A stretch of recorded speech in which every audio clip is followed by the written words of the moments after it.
You good? All right, we'll try that again. Welcome all. The town board meeting, May 8th, 2023. Please rise and salute the flag. I We'll let don't Jim have time know. to get detergent. Okay.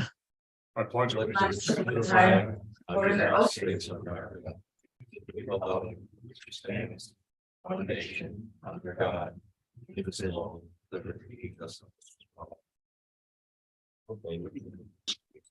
Councilman Hanlon, Here. Councilman Lewandowski, Councilman Niles. Here. Supervisor Merlino. Here.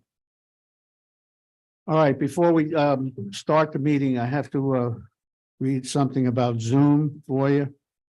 The setting affecting the participation on Zoom have been changed, so we will be running the meeting with a few adjustments going forward. Each Zoom participant on video and audio feeds will be disabled by default until they come upon by the board of one of the board members or the Zoom operator. All right, participants in Zoom will still be able to see and hear the audience and hear us, but they will need to raise their hand before we unmute them to speak. We will call upon you by name before asking you to unmute and start the video feed. Thank you. So I hope everybody understands what we're doing. All right. First order of business, I'm going to open the meeting to public hearing on law number 1 of 2023. And I'd like to say I thank the board and I thank all the people that came over the last 8 or 9 months to the meeting, gave us some opinions and goods and bads and not like, and I want to thank Jim for really spending a lot of time putting this together. So I think we have a plan best suit for everybody. Okay, so now with that, if you wish to speak, I'd like you to come up to this microphone here so that we all can hear you and the people out in TV land can see you too. So do we have anybody like to speak on this?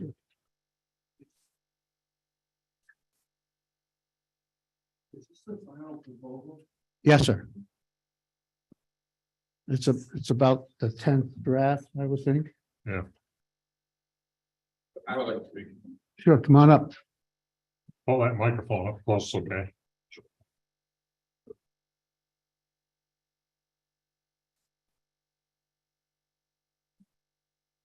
My name. Yes, the name, address, please. My name is Ronnie Lipson. I have a house on Lady Slipper Lane. I own a short-term rental.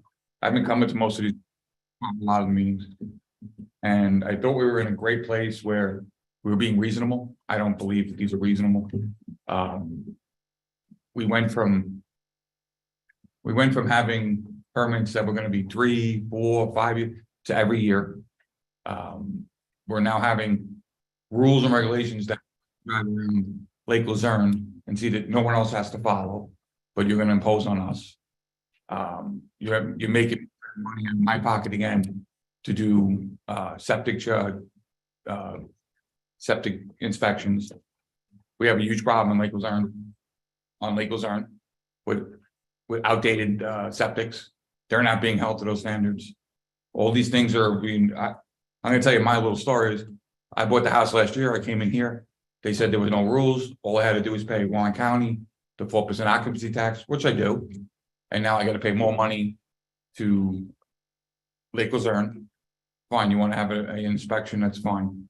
But now all these rules and regs, that's more money out of my pocket. You have all these standards of my house, how to have to stay. My house beats most of the houses in the area. We have housekeeping that comes twice a week, well, depending on the rentals. We have a handyman that shows up my house every week on the off season, fixes and bills me. I have in the busy season, he's there once a month or as needed. I put $30,000 to $40,000 into the house last year. I'm a net negative for the year of 2022 of $15,000. And now you guys are digging in my pocket again for more money.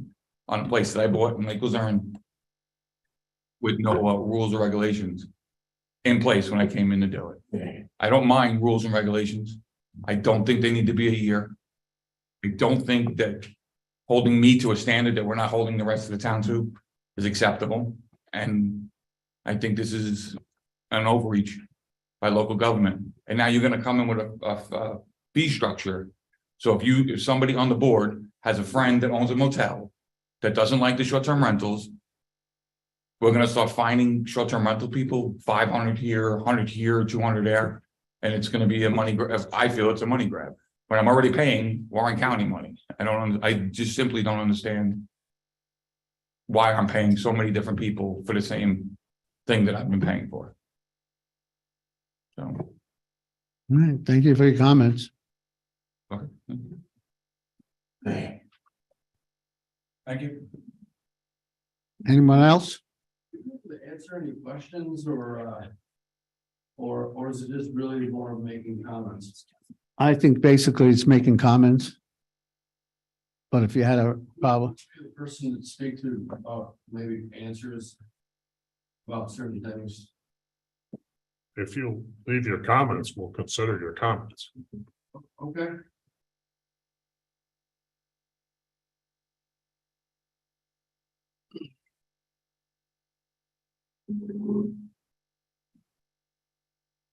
So I'm kind of late coming to the game. Your name and address, please, please. yeah. Sorry. Sean Penrose, One Stone Pillar Drive, Lake Luzerne, New York. So kind of late coming to the game, so I apologize if I've missed anything or I'm making you go over it twice.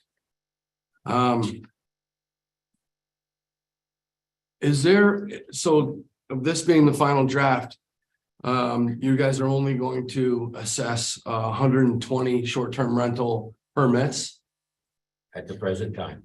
And will there be any priority for the people that have been doing this longer than, let's say, somebody who is signing up tomorrow because they just bought a place yesterday? Is there any priority as far as somebody who's been doing it for 10 years as opposed to somebody who's just started it? Okay. I guess my next question is, there's this officer that checks these permits. How's he going to be funded? So you're going to be funded from the permits the money you're taking in from the permits? Yes. Yes, Okay. And do we have an idea of how much these inspections are going to cost from the fire department? For these proof of satisfactory inspection from the Warren County Department of Fire Prevention? Do we have a cost on that? Zero? yeah, it's the Warren County, not the town fire department. Okay.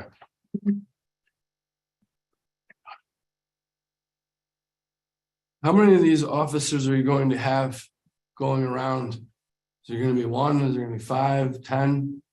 One right now. Okay.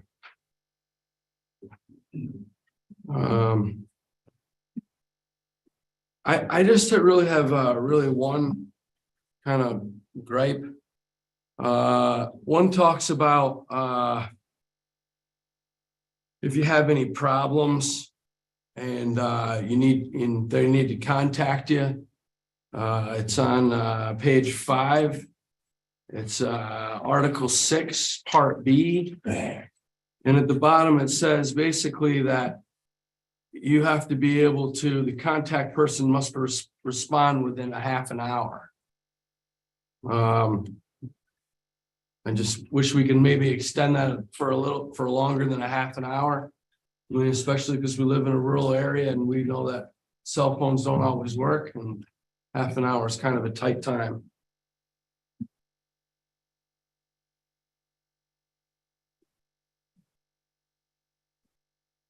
On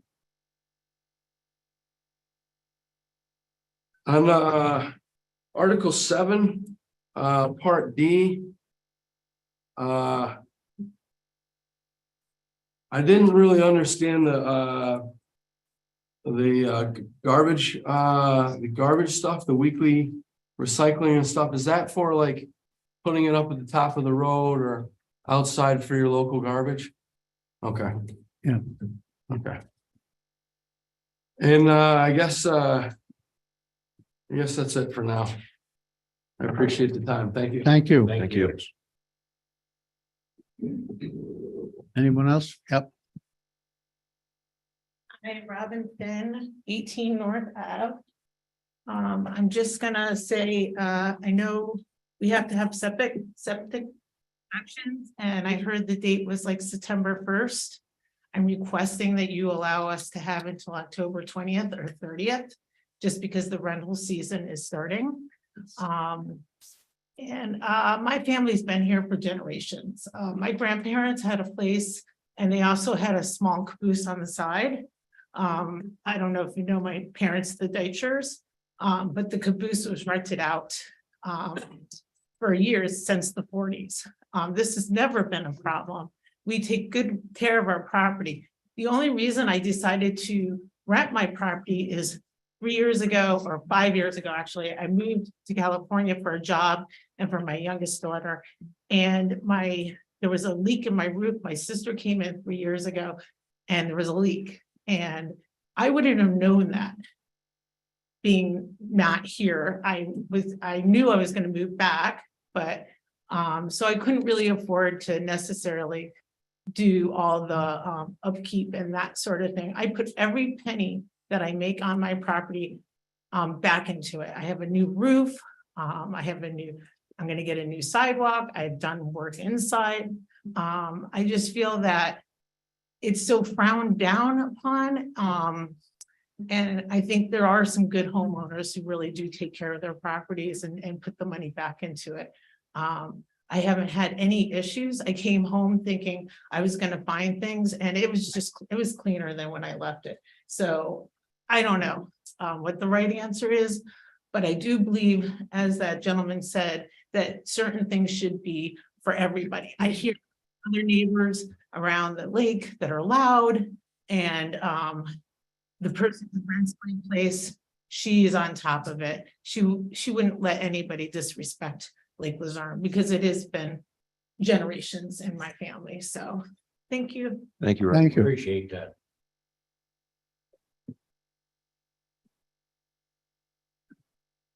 Good evening. Hiya. Scott Sabatino, 29 Valeria Drive. And first of all, I'd like to compliment the board and the residents for their interaction in crafting the document. I know it's been a long and daunting process.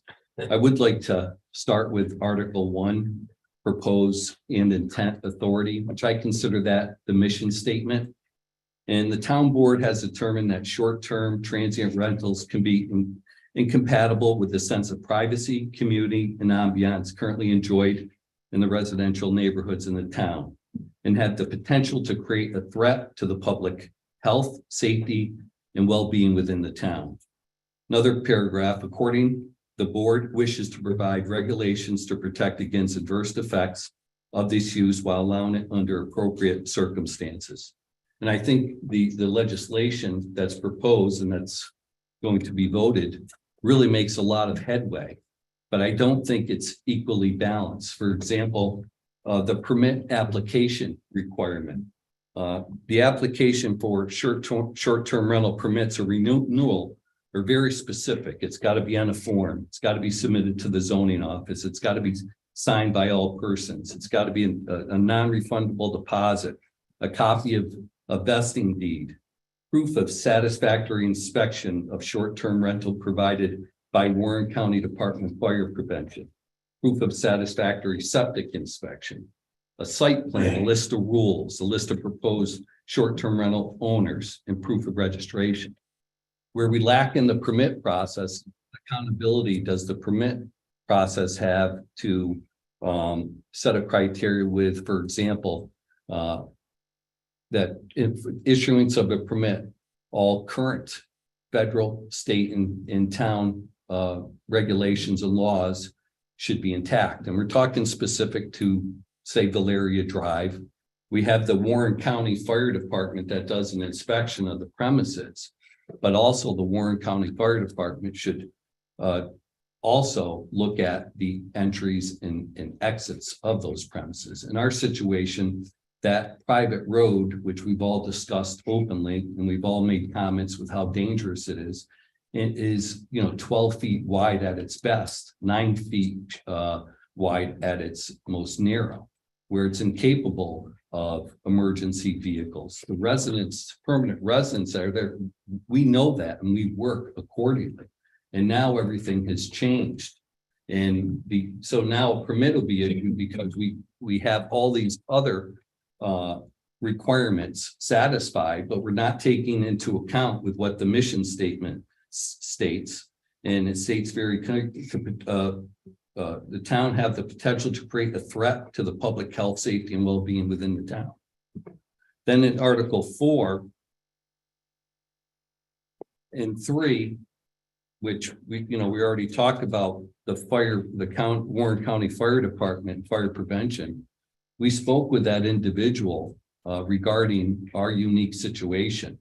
And he informed us that he will not be enforcing any current codes because that drive, which again is almost a quarter mile long, is grandfathered in. And that goes back to my comment stating, with a business, and it is a business, and with the disruption that it's going to have in specific areas within neighborhood, that we should be satisfied with all current codes and regulations, because those current codes that were drawn up were for a reason to protect the environment, to protect the safety. And again, this falls specific to Valeria Drive.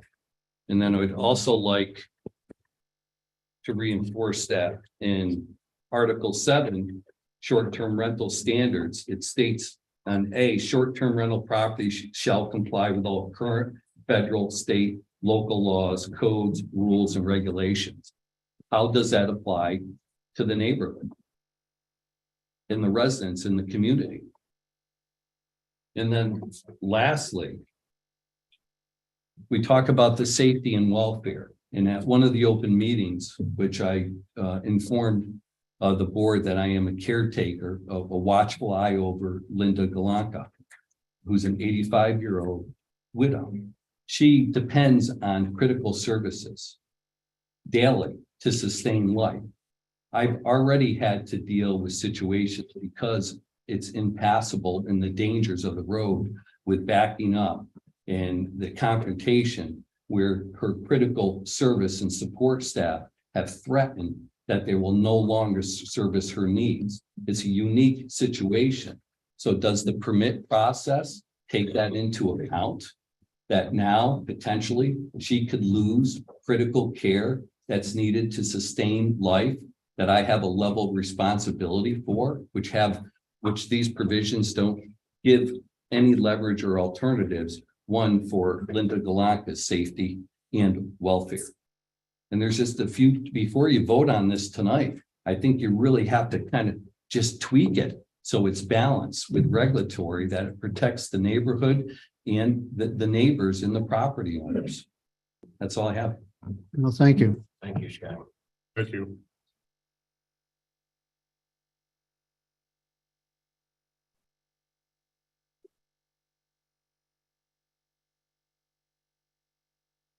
Jim Morale, Valeria Drive, Lake Luzerne.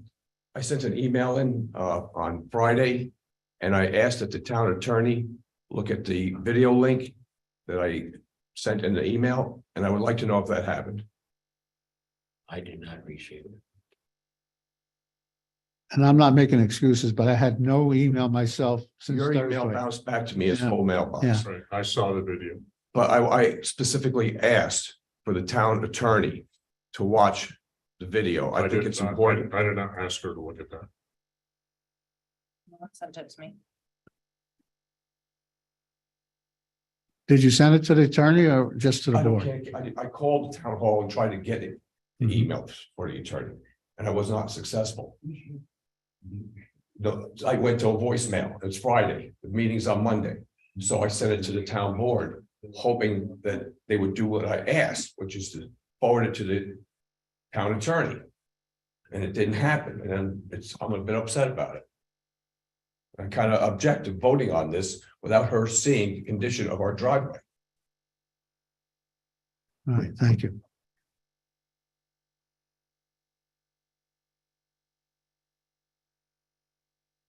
Anyone else?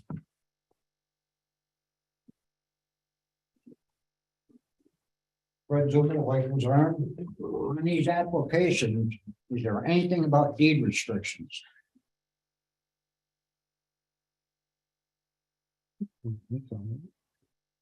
We haven't put the application together yet. I think an application should have that question, are there deed restrictions?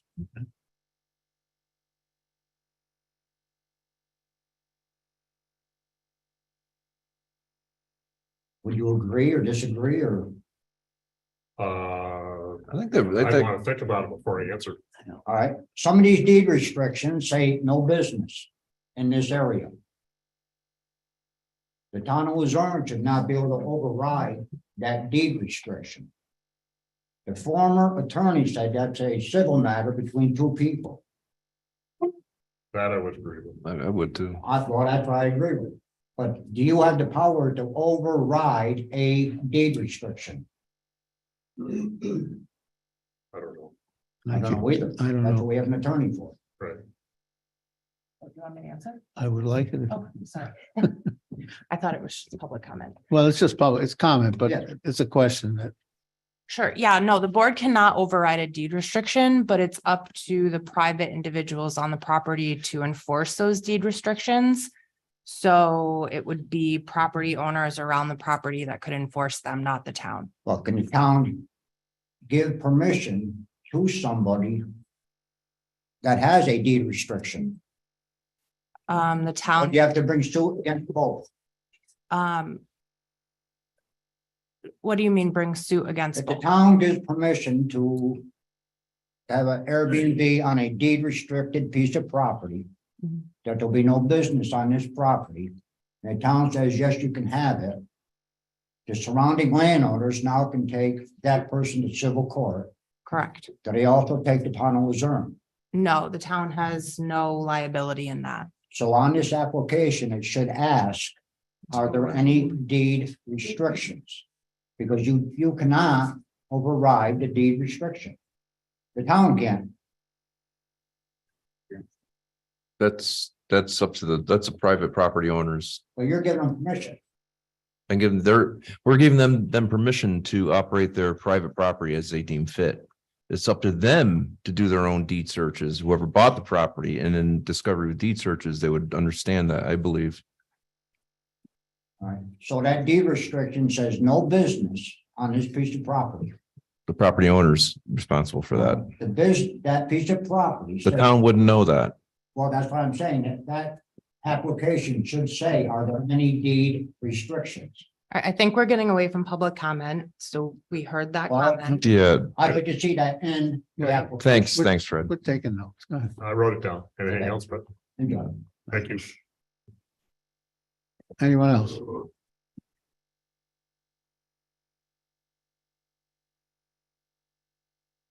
I'm Linda McGonigal, live on 62 Reed Park Road. I've been watching closely from Zoom, but you get to see me in person today.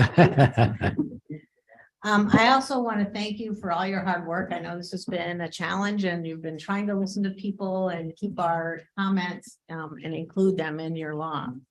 What I'm looking for tonight is some clarification. So I'm hoping there'll be some answers, yes or no, for these questions. Under Article 8 in enforcements and penalties, the law describes an SDR permit. can What be- page is that? I don't have the page, but it's paragraph 3 under Article 8. Okay. It Seven. talks about whether the permit can be revoked or not, and what the process is. And so there's a phrase that says the permit can be immediately revoked if there's a threat to health, safety, and welfare. And I wonder what situations you might envision that would constitute a threat.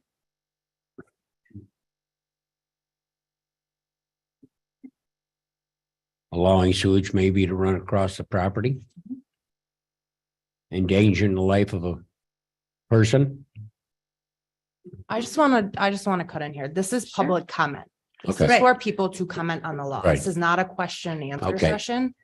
So I appreciate the board wanting to answer questions, Mhm. but this is not the correct forum for that.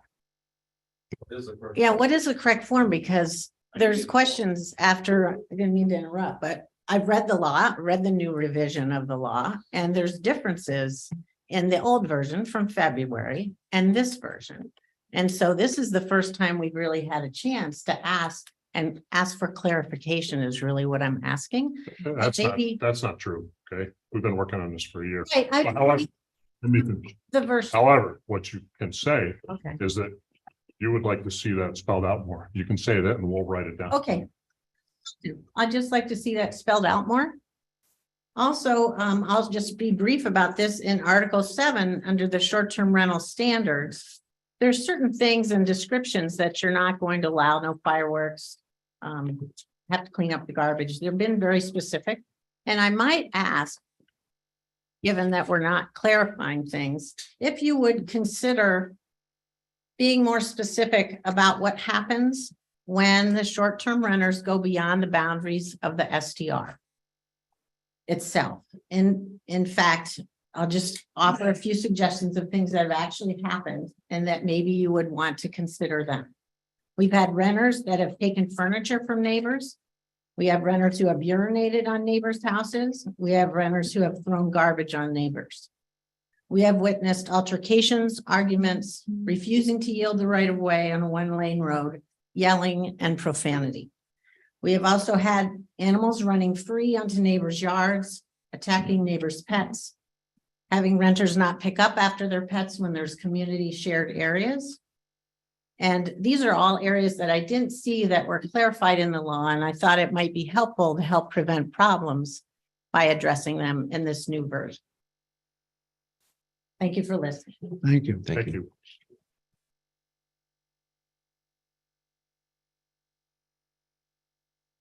Anyone else?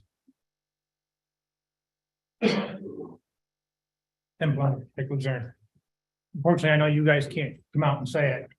These people that are renting, people, local people that have been here 50 some years, can't afford these. They do, somebody comes along, snags them up, and then they just want to make money off them. And I'm glad to see you guys are finally doing something. You know, it's just, and then they're worried about a one-lane road. They get an easement where they can sign it off, come in there and make the road wider. You know, they want a wider road, sign it off, make the easement bigger for the town. Then the town can do something. That's it. Thank you, Tim.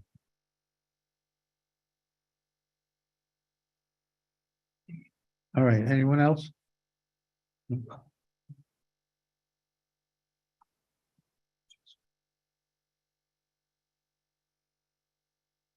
Dwayne and Mary Rapido, 1 Pleasant View Drive. Just going through the proposal. On page 1, Article 1, third sentence down. Could that potential to create a threat be softened a little bit, like an adverse impact, something like that?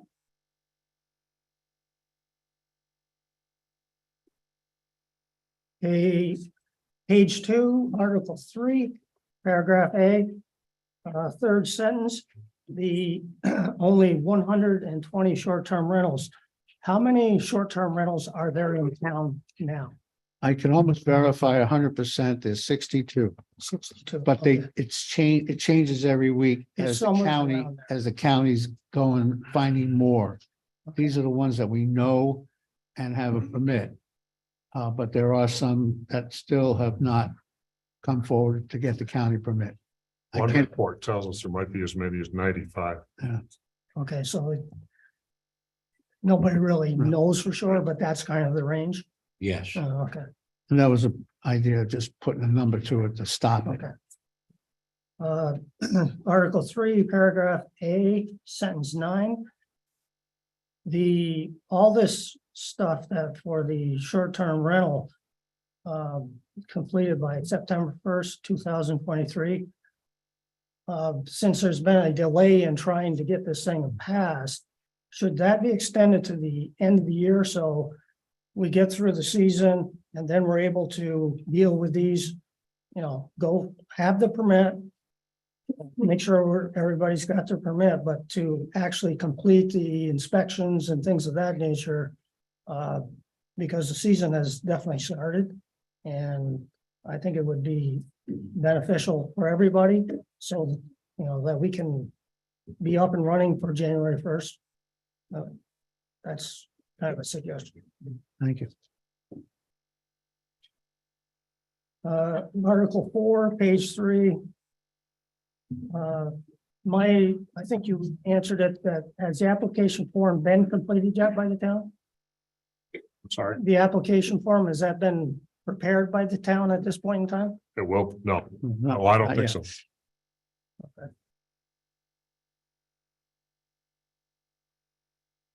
Easy. Okay, Article 4, letter D, page 3. Item 4, the septic system inspection to be done by a licensed waste transporter. Is Bradley Cook considered Yes, those people? yes. Okay. Now, my understanding is that we're potentially going to be charging $300 to $500 for this inspection. Because I think they're anticipating to be pump out the tank. Which, in a lot of cases really isn't necessary at this point in time. So has the town informed these guys that this may be coming down the road as far as expect more inspections from the town people? No. I did contact them Okay. quite some time ago to see if they had the credentials to do it. Okay, so Cook and Bradley, those two I know do have those credentials. You should read that whole paragraph very closely. Now, okay, with that, the rest of the paragraphs is they're really looking at the obvious stuff. So really, they're licensed and basically if it's working, there's none of these items that are in the paragraph, it should pass with the. Yes. Jim? Would you like me to just Sure. comment on something Go ahead. briefly on this? Yes, I'm sorry. I anticipated on this issue, the septic issue, we are thinking of making up a form and listing those specific things that you are asking to be looked at on the form. And just to have whoever inspects certify those, I think it's 4 things. Yes. And just sign off on it on that. I have no idea what people are going to charge. I have no control over that. But when we were talking about it, we thought if we made up the form to give to people to get these septic inspectors to sign off on it would be more clear exactly what we were looking at. And it would be the same for everyone and not someone independently making decisions what they looked at and what they didn't look at. Thanks, Karen. Thank you, Karen. Article 5, page 5. Item number 3. Short-term rental permit for the property was revoked with this year. That's one of the things that would be in a situation where they could basically pull the permit. Now, what if the problem for the revocation of the permit has been addressed? Why, that's a little So your overbearing. comment is we should look into that. Okay. Now, then, on the Just same real- page. Just one Oh, second. okay.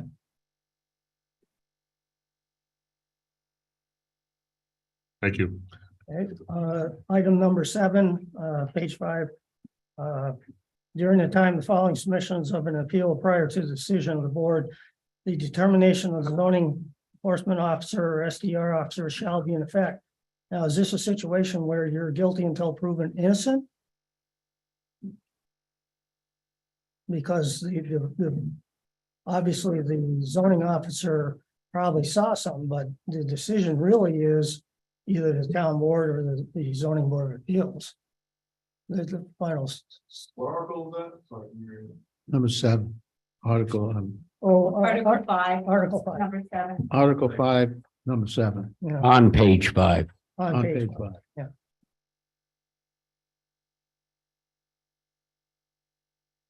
Okay, article number 7, paragraph C, page number 6. Short-term rental permits shall be posted inside the SDR within 5 feet of the main entrance. Shouldn't that just be only where it's conspicuous place, like the refrigerator, where everybody goes? Just basically, I think a conspicuous place.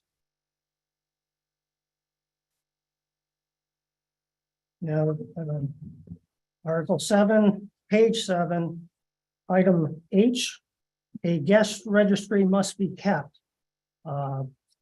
Is that where all the renters, whoever there, if there's 4, that all of them are noted, or what? What's the reason for that?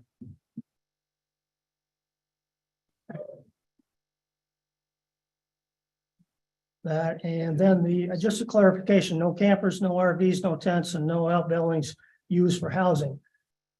That's why they're on the rental property, right? If someone comes in with an RV and they park it and they're using our SDR, is that allowed? This is As only long as they're not living in while the they camper. rent. That is Okay, correct. just wanted to clarify that. Article 8, paragraph A, item 4, page 8. The 6th sentence, during the following submission of an appeal prior to the decision of the board, the determination of the zoning officer, SDR officer shall be in effect. Again, is that a guilty until proven innocent type thing? That's it. Thank you. Thank you very much. Thank you. My name is Mary Rabideau, One Pleasant View. I arrived here, as I said before, in '68. I love Lake Luzerne. I love the river. It's a beautiful place. And I think a lot of this, as I've told you before, it's not in my backyard. That's the attitude people have. I am a host. I'm also a guest. I use SDRs. I don't like motels. I think I've explained before, I travel with my golden retrievers. I think SDRs are fabulous. They're unique, they're different. You really immerse yourself in the area. It's totally different than motels. The money that is brought into this community. Now, we live next door to SDR. We don't rent it out when we're not there. It is phenomenal. I know. I'm there. I see the receipts. They spend so much money. This community needs SDRs. They need more SDRs. What they actually need is more that are also willing, hosts that are willing to have guests in for shorter periods of time, because that's what people are looking for. And that's very hard, especially with the shortage of people being able to come in and clean. The money that is brought into this community, if we could have a magic wand and just erase all the SDRs, it would then be obvious to all of us. I don't think this community would survive. We walk around the heights with our golden retriever. We see nobody at times. Nobody. We've walked over 5-6 miles. We need people in this community. This is a vacation area. It always has been. Sure, you have people that live here year round. We live here year round. You need to think about the community as a whole, not just individuals that have property and they don't want to have somebody else, I guess, next door. I am a host. I'm a guest as much as I am a host. Okay, whenever I travel, I use SDRs. I also was a yes in my backyard. What does that mean? It means I lived for over 15 years with somebody who ran an SDR. In fact, it was the first one on the Hudson River, I believe. The Burns is right upriver from us. Did we have issues? Sure, we did from time to time. There were dogs that did wander into the yard, got into the garbage, but we talked about it. We addressed it.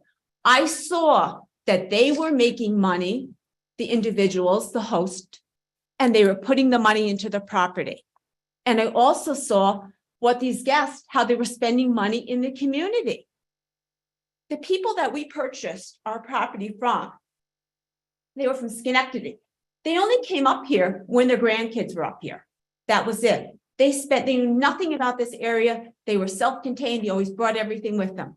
That's how often it is with seasonal and even year-round units that are people from out of the area. And these people are just from Schenectady. You need to have vacationers coming to the area. That's why we really do need SDRs. So I was, yes, in my backyard. We did have issues. We talked to our neighbors about it. 15 years. I'm also a host and I also am a guest. I travel and I always use SDRs. Thank you. Just one other comment. I think you guys are real close on this. So I think a lot of it is minor tweaking. I think you've really narrowed it down to where you need to be for the SDRs and for the neighbors. And I also think that not this year, we already have guests, we're already booked, like a lot of other people are. And some people aren't even aware of this. We cannot get all of this done by your time frame. Not the septic, not the Warren County. I called Warren County. Oh my God. They were like, I said, well, how, when I call you, when they finalize this, when do you think you'll be able to get to our place? No idea, he said. We are so busy. We can't do this in this time frame. We really can't. Do you want me to cancel on my guest? No, we don't want that for Lake Luzerne. They come into this area and they literally, if you could see these receipts, the amount of money that they spend, it's nothing. It's nothing for them to drop $1,000 in a 2-night stay. I don't mean to be rude, but you've told us this same thing 3 times. I'm sorry. Well, I think you really do need to consider it, okay? Because I think I speak from maybe a unique position that I am a host, and it also for 15 years, I had an SDR, the Burnses, I believe it was the first on the river, right next to me. Told us that. Okay. Thank you again. Thanks. Thank you. You got the name? Yeah, I know who he is. Okay. Can you hear us? Sir, yes, sir. Can you guys hear me okay? Hello. Yeah, go ahead. Okay, thanks. I also wanted to thank the board for all the work they've done on this and watching it evolve over the time period. I think you guys have done an amazing job of trying to balance all the needs of being able to attract STRs and visitors in the area while at the same time balancing the sense of community and residential needs. I have a question, and hopefully you guys will be okay to answer it. And that is, the sense I get reading the intro to the law is that you guys are trying to put something in place that really protects the sense of community, while at the same time allowing STRs to operate. Is that a reasonable summation? That's correct. All right. If I may, So using that same kind of logic, do you feel like the STR officer will be sufficiently empowered to be able to support those goals? And will the Board of Grievances have enough guidance to be able to support those goals as well? Yeah. I don't have a crystal ball, but we can adjust. We'll make it happen. But we also will be able to have law enforcement help us out if there's major problems. Right now, you can't get them unless you have regulations that these people might be breaking, so. Yeah, and I think that's why I'm so appreciative of this, because for the first time, for those that are misbehaving, the STR operators that are damaging the town, we actually have a foot to stand on to try and rein it in, and the town's behind us to help do that. And for STR operators that are operating as the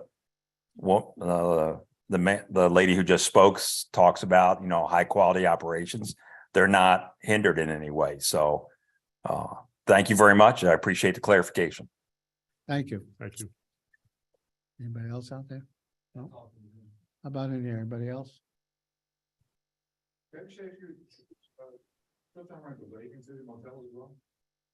Would you come up here? I can't, Well, he already spoke to you. Well, All right, all right, why don't you come up first?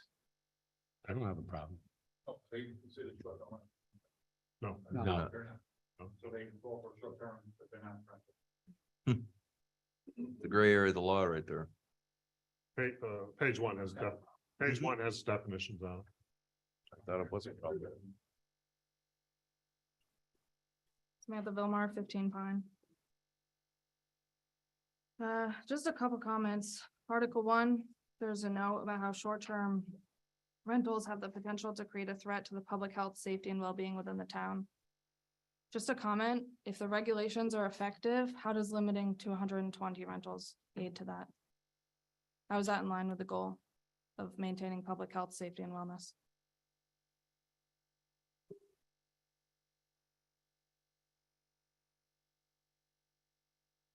Second, there was a comment about the time frame, making sure all of this regulations, permits, and all that stuff is met by September 1st.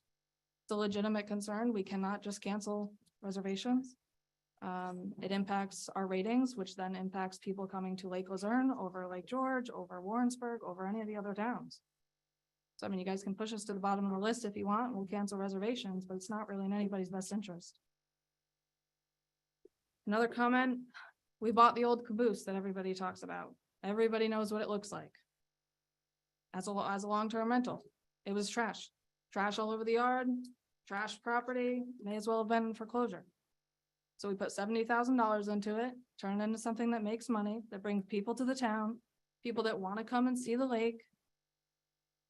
But at the end of the day, I could probably rent it for more of the long-term rental. I certainly don't have to follow the same regulations, which I still can't wrap my head around. Why is it that if I own a long-term rental, I don't have to have a septic inspection? Why do I not have to have building codes come in? Don't those people matter? The people that live here, the ones that have the kids and the apartment buildings that quite frankly aren't maintained whatsoever? I mean, I think those people should matter too. They're the ones that actually pay the bills. Finally, how can the board knowingly pass a law when we don't even have a permit written? We don't know what's going to be in the septic inspection. We don't know what the application is going to entail.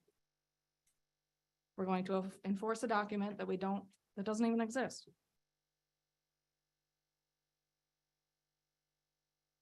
Thank you. Finally, there's another comment. One of the previous gentlemen made a comment about if you own an existing short-term rental, are you going to be given precedence in the application process? I think, Jim, you said yes. This whole half shook their head no and looked at each other. So I'm curious where the answer is. And how you determine that? If you're already registered with the county, you're gonna have priority.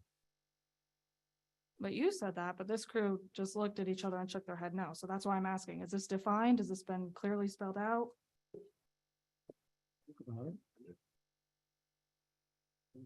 Where is it you think it's?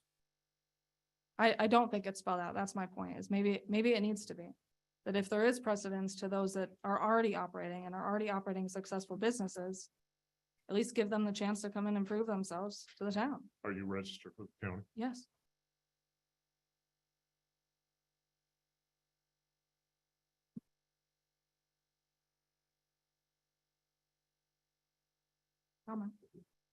How rules and regulations still short-term rentals, nobody disagrees that there needs to be safety and some type of quality minimum, nobody disagrees about whatsoever. I guess why cannot be spread across the board, whereas long-term rentals or even motels, why does it exclude motels, little resorts? Quite frankly, higher end short-term rentals exist because motels are not kept. But to that note, we've also owned long terms. So we've been on both sides. So there's a gap in your market where you have non-maintained motels, no updates in 20 years, like this lady was saying back here. Nobody wants to stay in those dumps for $200 a night when they can spend an extra $100 to get a fully updated house. So you see where the problem is? Your point. Yeah. There's no one size shoe fits all, and everybody understands that, but, you know. you're gonna throw rules out there, we all should probably abide by them. Not pick and choose. If it is for the safety and wellness of the people and the town, which is exactly what it should be. And you have people coming in buying these houses like we did. And renovating them and increasing your value for the town. So if investors don't buy them, then who buys them? That gentleman back there says people can't afford them, so you guys just let them turn to dumps, turn to crappy long-term rental properties. It's just not in the best interest of the town. What happens? Yeah. Food for thought. All right, thank you. Thank you. Thank you.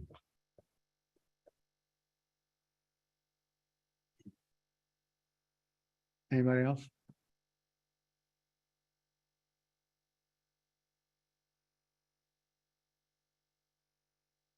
Hi, Henry Delgadio. I live on Pine Road up in the Heights, and I wanted just to give the perspective of I'm a year-round resident of Lake Luzerne. Across the street from me is a short-term rental property, the folks who just spoke to you just now, who in my opinion are model hosts, self-imposed rules that they set for themselves last season. They had a very successful season, and as a neighbor, I was a little concerned at first, but I have to say, I could not be more pleased with what I saw. The transformation of the property, of the homes that they worked on, the rules that they put in place to protect the neighborhood, the communication that we had to say, make sure that there's the right number of people come, where they park the cars, the noise. I mean, I understand what we're trying to accomplish here.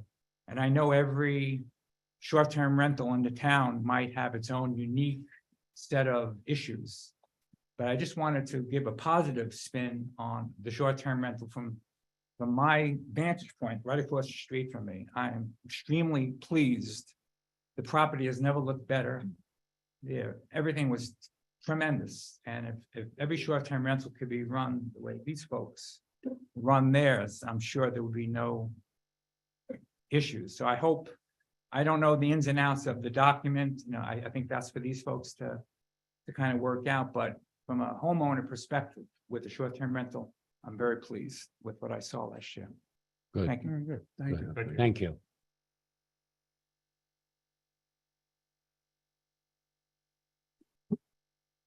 Anybody else on Zoom, Chris? No. Any comment from the board, Nathan? No. Yes, Mr. Herring?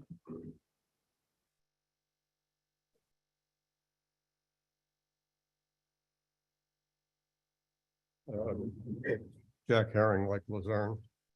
I don't have any comments either for or against the proposal. My comments are with the deficiency, what I feel is a deficiency in the draft of what you're proposing to do. Article 2, the definition of dwelling unit. Everything in this whole proposal is predicated upon this short-term rental being a dwelling unit. And in your definition, you say that it's sleeping facilities provided for the exclusive use of one family. I've attended many of the meetings that you've had prior to this, and I've heard a lot of complaints from the townspeople that live near them or affected by them. And probably the most common complaint was large groups of people renting these facilities for parties or whatever. And in my opinion, the interpretation of that would, if you rented to more than one family at the same time, it would not fit the definition of a dwelling unit and would void your entire proposal. Thank you. Thank you. Okay, I think that's it. And we appreciate you coming. Wasn't easy for all year, but we'll look at these I guess if nobody else is gonna speak, I'd make a motion to close the public hearing. Okay. Second it. All in favor? Aye. No.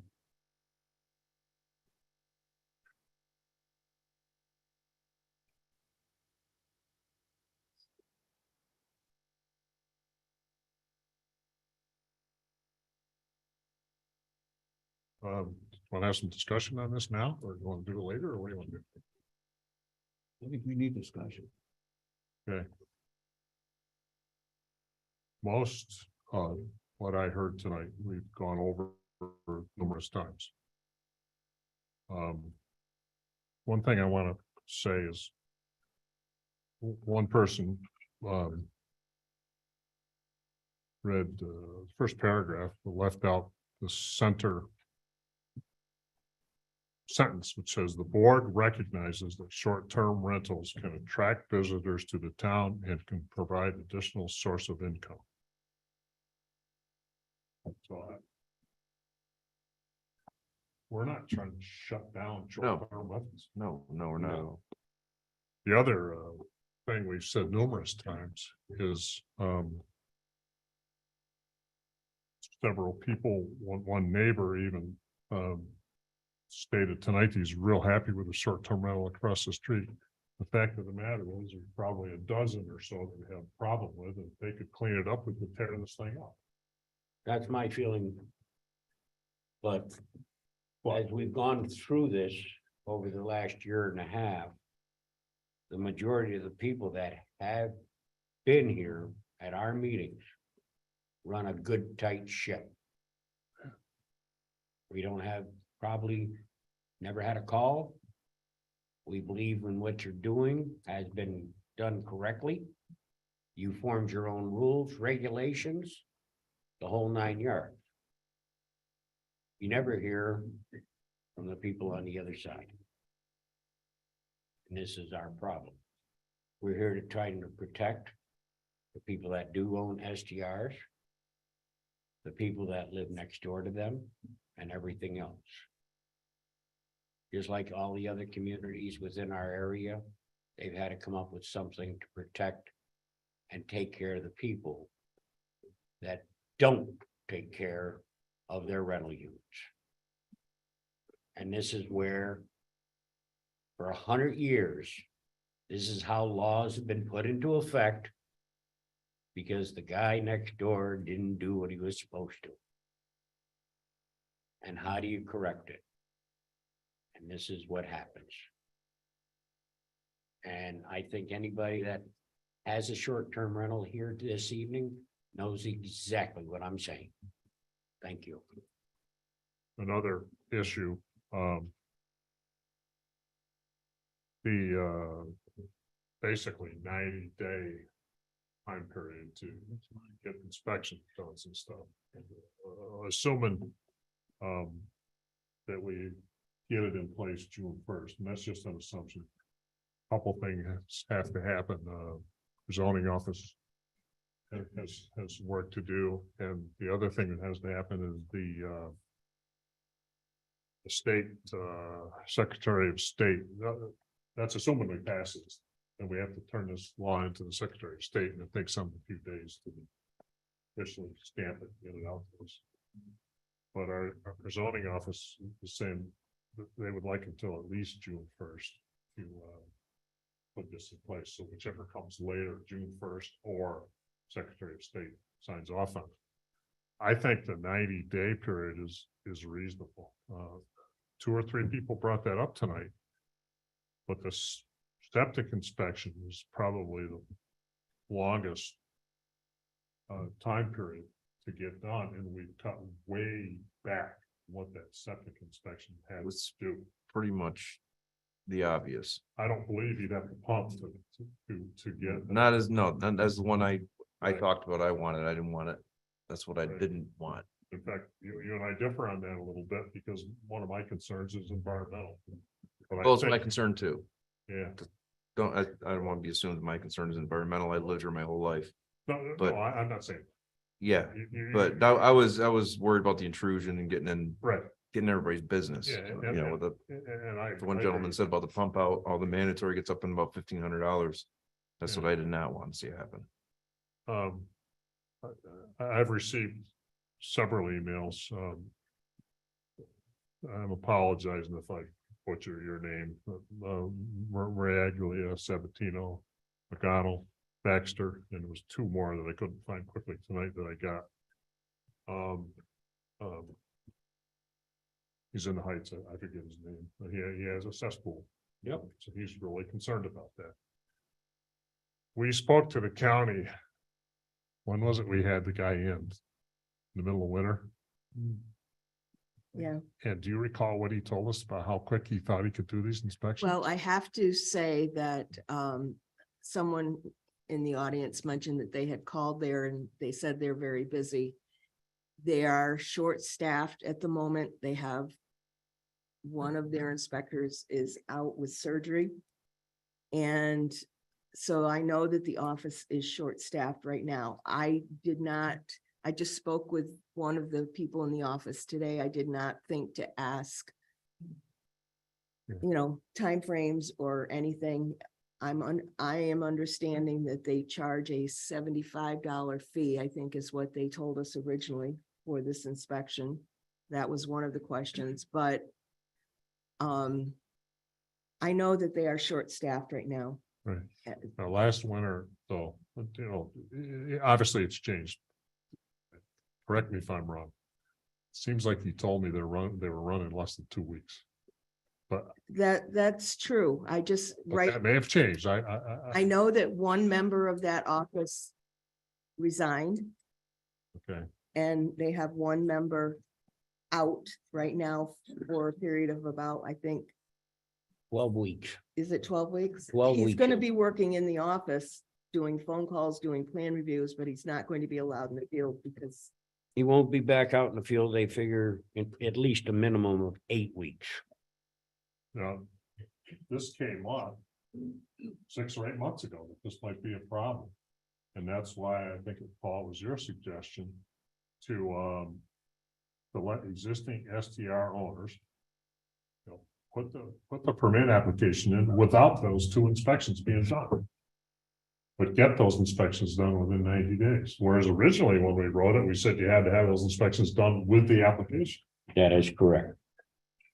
We've actually got up until September 1st Yeah. and have their permits and everything in hand in regards to when the septic inspection is going to be done, and that gives them another 90 days.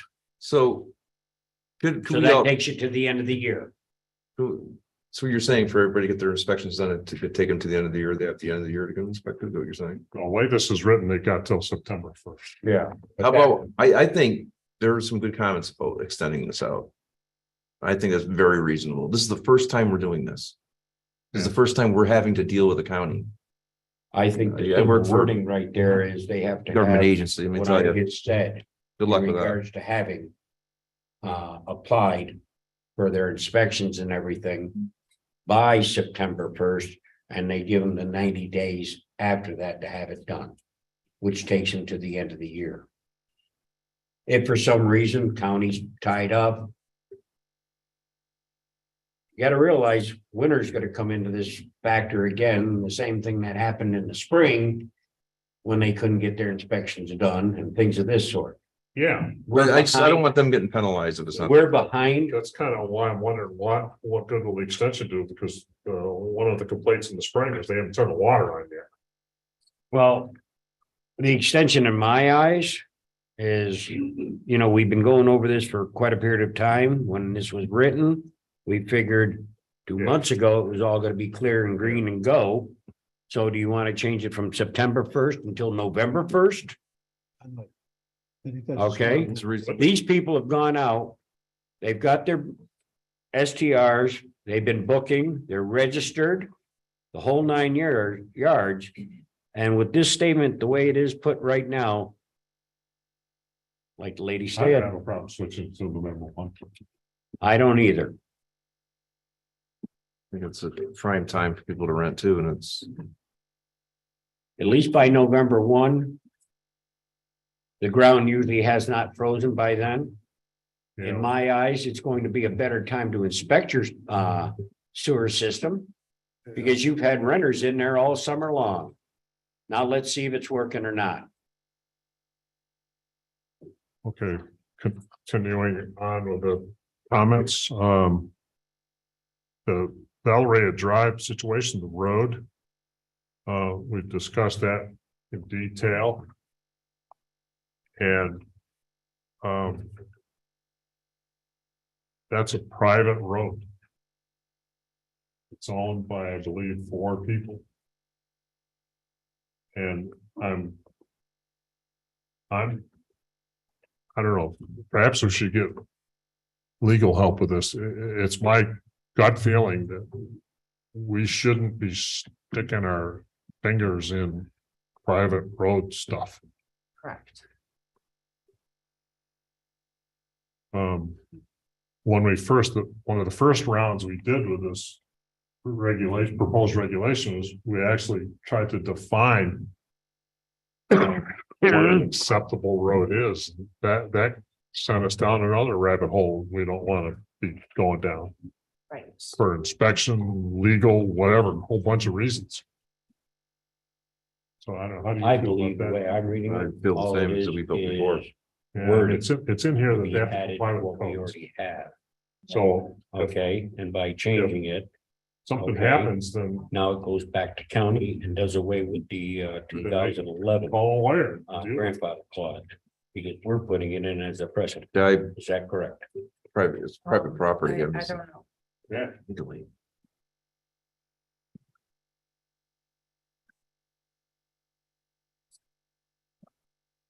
What's that?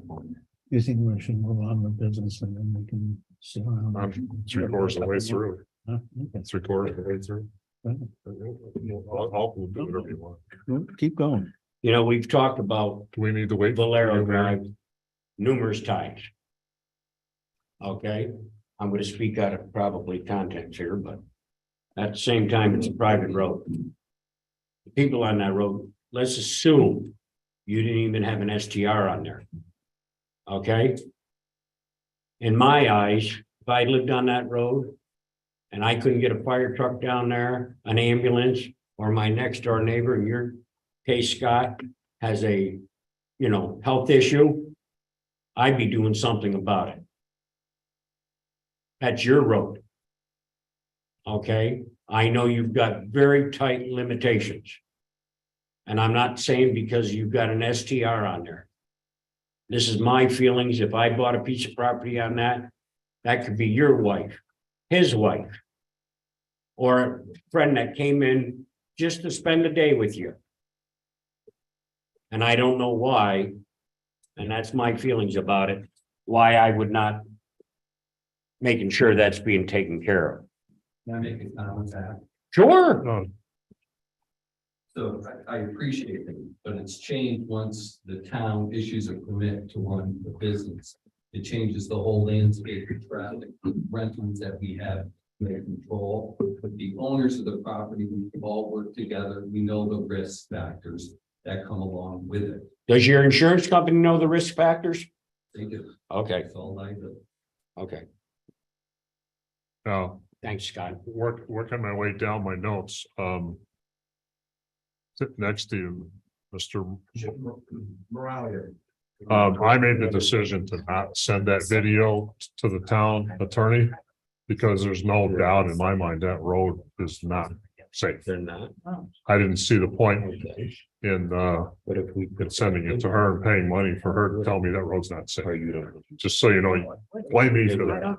Okay, but the whole point was, Is that on? okay, but the whole point was she's the one who stripped the language out. Well, that was the assumption I made. Yeah. That might be incorrect.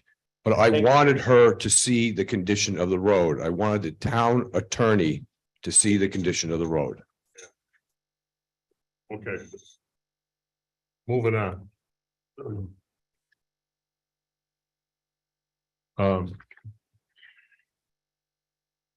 Couple of years ago, we had when I was chairman of the zoning board, we had a zoning application came in. Actually, I can't believe I've forgotten the term. It was a use variance they were requesting where the area was zoned for this and they wanted to do something else. Specifically, it was keep a bunch of animals.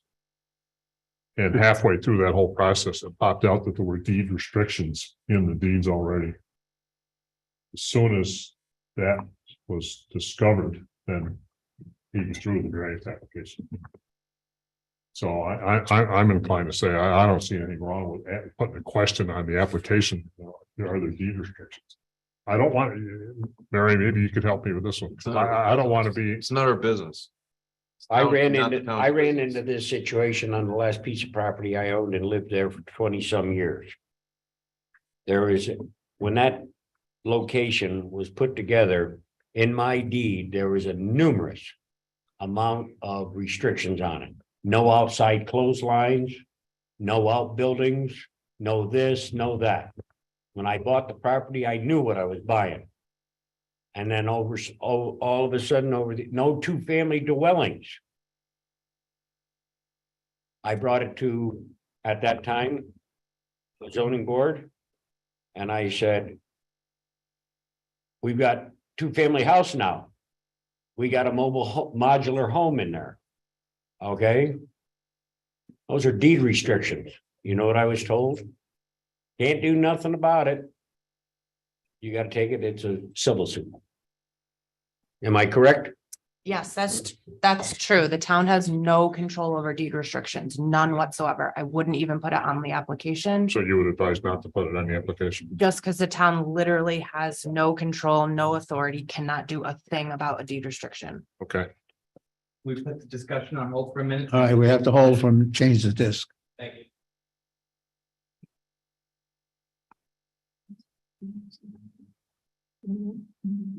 I got 2 or 3 more, I think.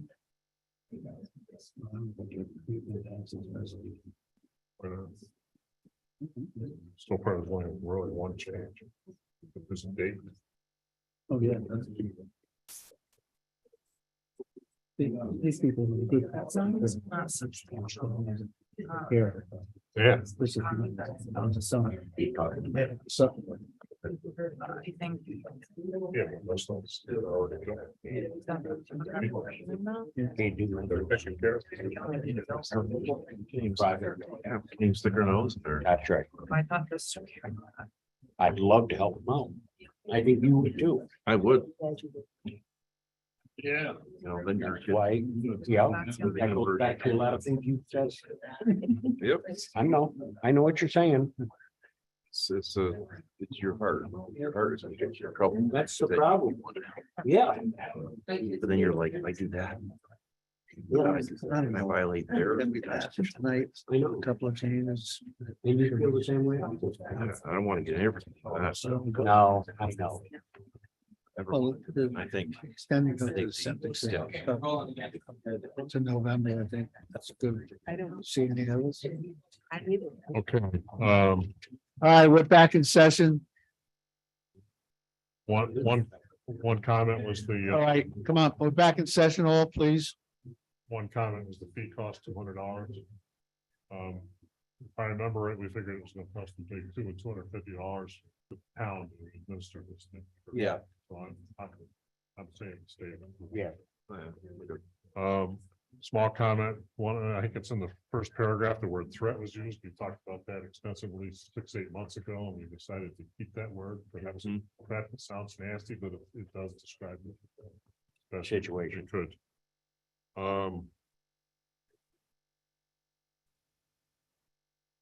Post a notice, I think that has to be there. Should be in the building someplace, but. Yeah.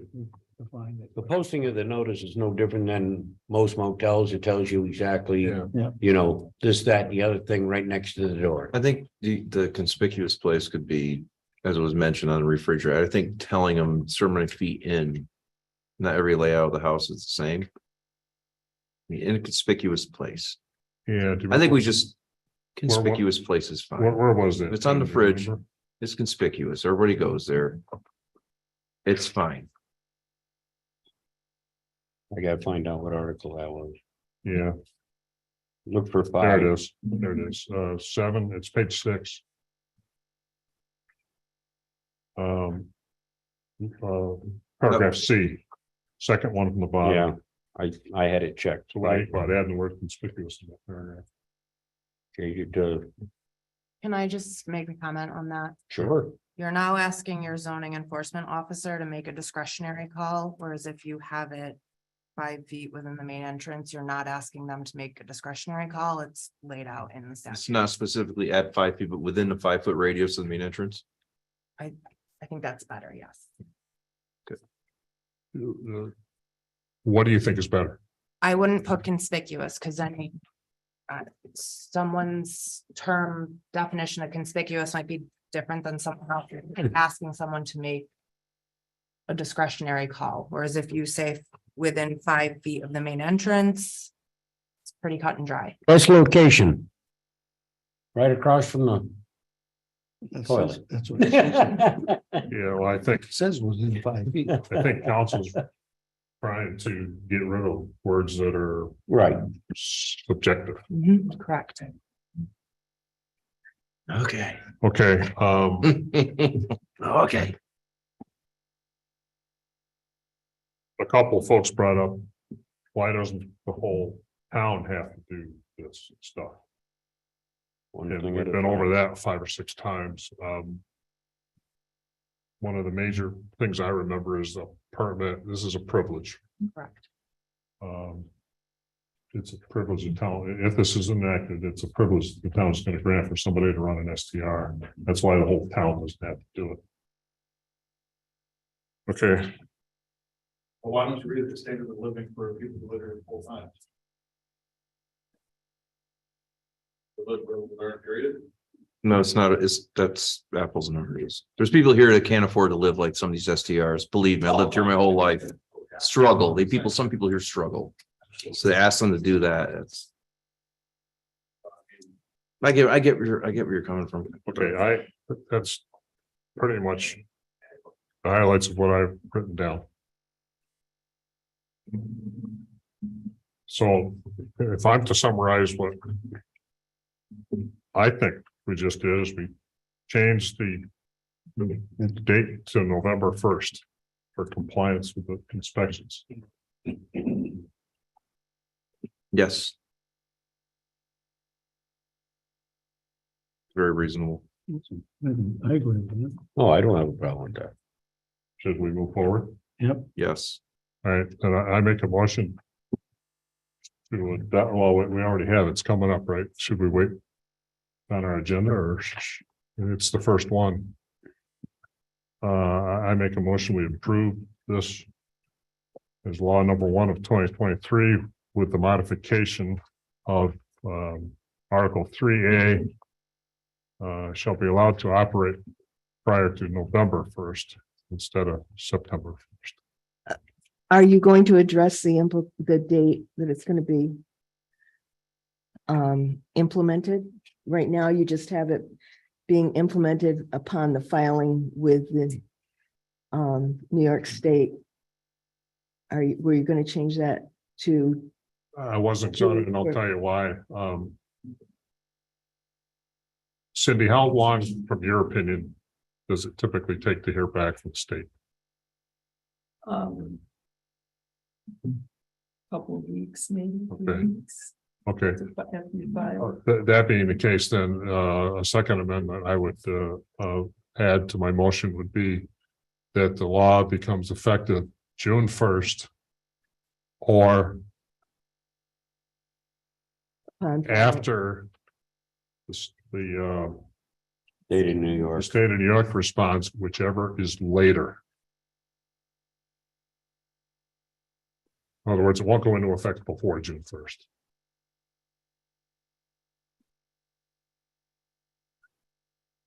I guess that's my motion.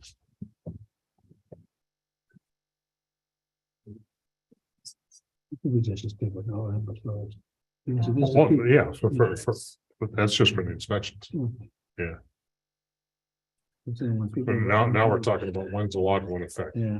And the zoning office has told us that, they need a month to get everything together. Yeah, I think. Well, it's really only half a month at this point. That's what I'm getting at. Are you all right with June 1st? Mhm. So I made a motion, right? We have been working on the applications, but we didn't want to put anything concrete until this was adopted because the changes, if changes were made, it would affect what we put in the application as well, which is why you don't have an application in front of you to see what it's going to be, but we have been working on it.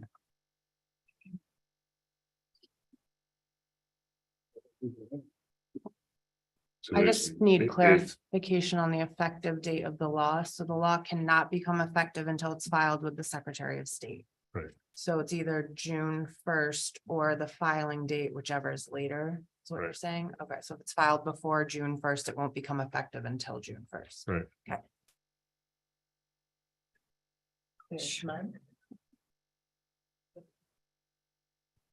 So I made a motion.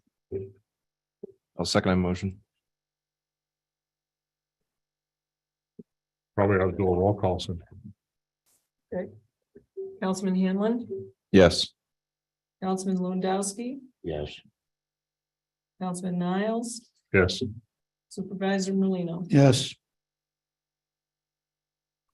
Carried. Anything else? No. Change it to one date.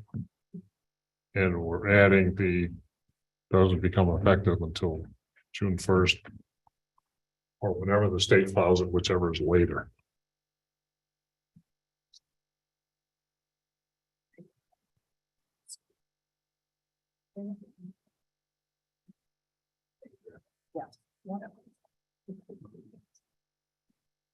Then you're satisfied with all? Yes. Yeah. Can I have the floor for a second? You can have the floor. I'd like to thank probably a half a dozen people that have been corresponding regularly with me to put this together for probably about a year.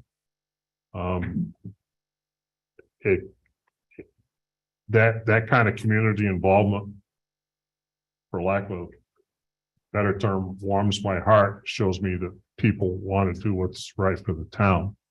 I realize some of those same people, part of it didn't go the way they would like, but we have to compromise.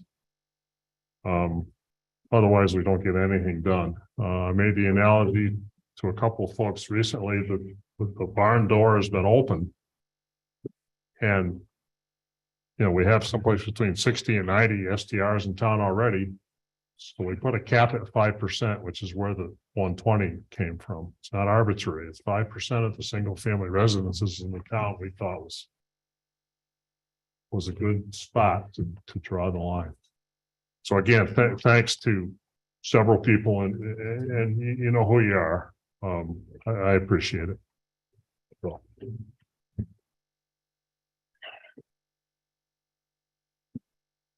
Anything else? Anything else? All right, so let's get the motion. To move forward with the changes. Oh, we did pass. Yeah. Totally. Yes. Okay. All right.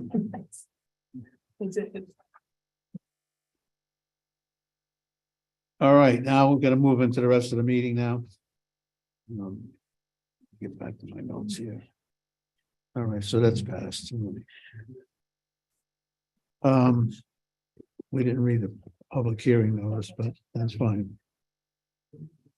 All right, we're gonna open the floor now to anybody who wants any comments on our resolutions coming up.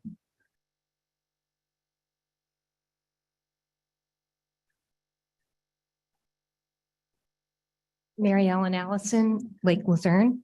My questions are about resolution number 57. 57. I read the resolution and I understand that it states that this action is at no cost to the town.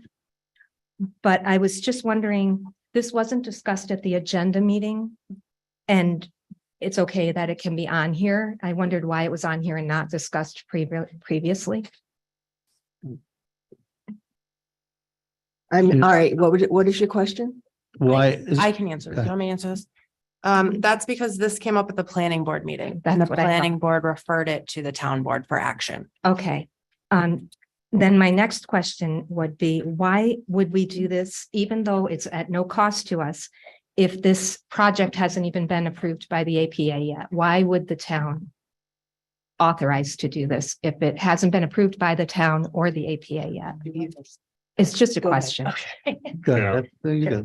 Yep. So at the planning board meeting, the APA said they needed to know whether or not the town would agree to take over maintenance of the roads. So we suggested that the town get an engineering report to see if the roads met qualifications, if it was something the town would be willing to take on. If they're not, the APA probably won't approve it, correct? Or well, like, it will go into their determination. I don't know what they will do. Okay. So then my next question is, who oversees the town planning board? Does the town board oversee the planning board? Because No, Well, no. That's a- well, What do you mean? the- What do you mean by oversee? yes, thank you. Well, okay, so at the planning board meeting, they voted to be the lead seek on this project for this individual. And I wondered how they're like volunteers, correct? Yes. Yeah. Oh, yeah. So how do they have the authority to speak for the whole town and take on that lead seek position for an individual's project? Do you want to explain seeker? Yeah, sure. Yeah, Well, okay. I'll try. So seeker requires that a state Environmental quality agency, review. yes, the regulation requires that some sort of governmental entity take over as lead agency. So that because I'm forgetting all the specifics of this project, but the town is taking lead agency. The contractor wouldn't, because they're not the person to do the environmental review on the project. The town decides whether or not there are environmental impacts on the project within their town. So they have to be the lead agency to make that determination. It's Okay. only lead agency on the seeker form. It's not lead agency for the subdivision. Okay. It's only for the Okay. seeker I review. just wondered if, Yeah. okay, because I have been at or reviewed every single town meeting for the past 3 years, and I've never seen this happen before. And I was just wondering why the town would, APA will no longer take the lead role in the seeker. They require someone else to become the lead agency in it. Once in a while, the zoning board is a lead agency. That was pretty rare, but once in a while it would be. But It also depends on the project, the type, if it's a type 1, 2, or unlisted, there's a whole bunch of requirements that go into whether or not the town is lead agent. like I said, Probably the updating of the master plan, the town board will be the lead agency, right? It's unlisted, so yeah, you would be the Yeah. lead agency. on I was just wondering if we were setting a precedent here. And then this will piggyback off of that. I wondered why there are no public comments allowed at planning board meetings. Can anybody? They have public hearings, right? They have public. When we hearing. have a public hearing, there are public comments are allowed, and there will be a public hearing on this next at the end of the month. Okay, but not at a regular meeting. We can't because all of the neighbors were there and they weren't allowed to speak during the meeting. Yeah. I just Right. wondered. That is the chairman's call. Okay, So okay. they should pay attention to when the public hearing is. That's They what- know, yeah, they Okay. know. Because my last comment about this is, I have offered for over a year to help with some kind of a housing committee or something. And I even Give me another reissued month. my offer last month and still nothing. But Another month. But our town does need housing, moderately priced housing for the people who live and work here. And this is going to be a luxury subdivision. And that's all my comments. Thank you. Thank you. Thank you. Anyone else on comments on the resolutions? All right, Cindy, want to start reading them?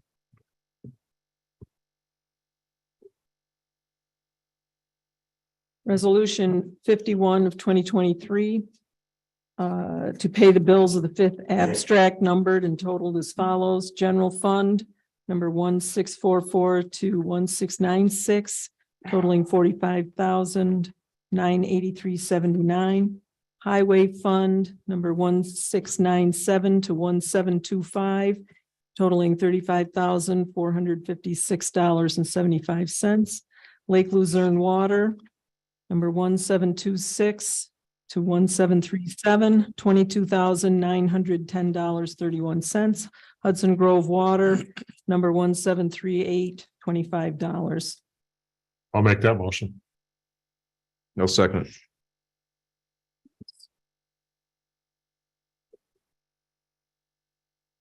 Any discussion? All in favor? Aye. Opposed? Carried. Resolution 52 of 2023 resolved upon a motion to accept the minutes of the April 10th and 24th meetings. Is there a motion? Make the motion. Second it. All in favor? Aye. Aye. Opposed? Carried.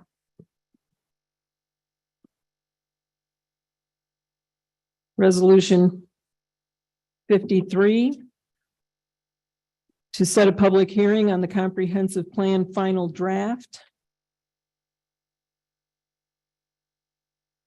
We, When we set that day without the information from the state and everything, Well, we got, from the county, we got county Got that approval. back. we did. Yeah. Okay, I'm sorry. which Monday? I haven't talked to Tracy in a while. I'll see her Wednesday. It's Monday, the third Monday of the month. She's been on vacation. I, You've been asking for a public hearing. she has, so she's ready then. Yeah. Okay. Can changes be made to that comprehensive plan after the public hearing?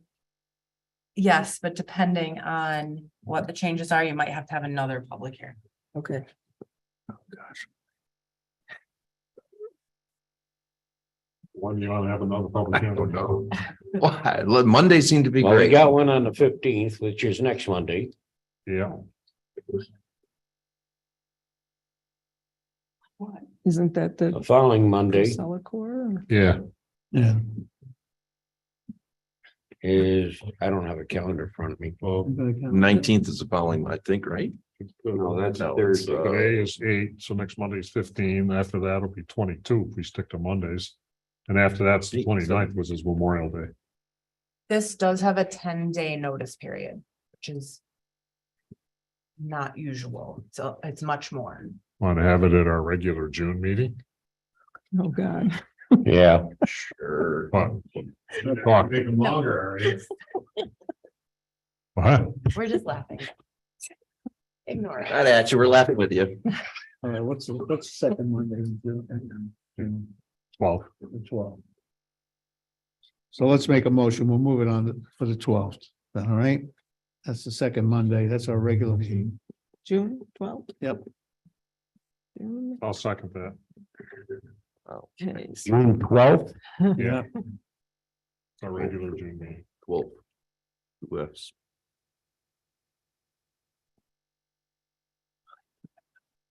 Okay. So June 12th. All in favor? Aye. Aye. Three. Resolution 54 of 2023 to appoint Chris Cassay as full-time deputy zoning enforcement officer with additional duties to include coordinator for short-term rentals at an annual salary of $40,000. I'll make that motion. Second it. All in favor? Aye. Aye. Resolution 55 of 2023 to schedule the May 29th agenda meeting to Wednesday, June 1st, due to the Monday Memorial Day holiday. Make a motion. Oh, well, wait a minute. No. My calendar says June 1st is Thursday. I'm looking at the wrong year. You get the right year? It says 2023 at the top. June 1st is a Thursday.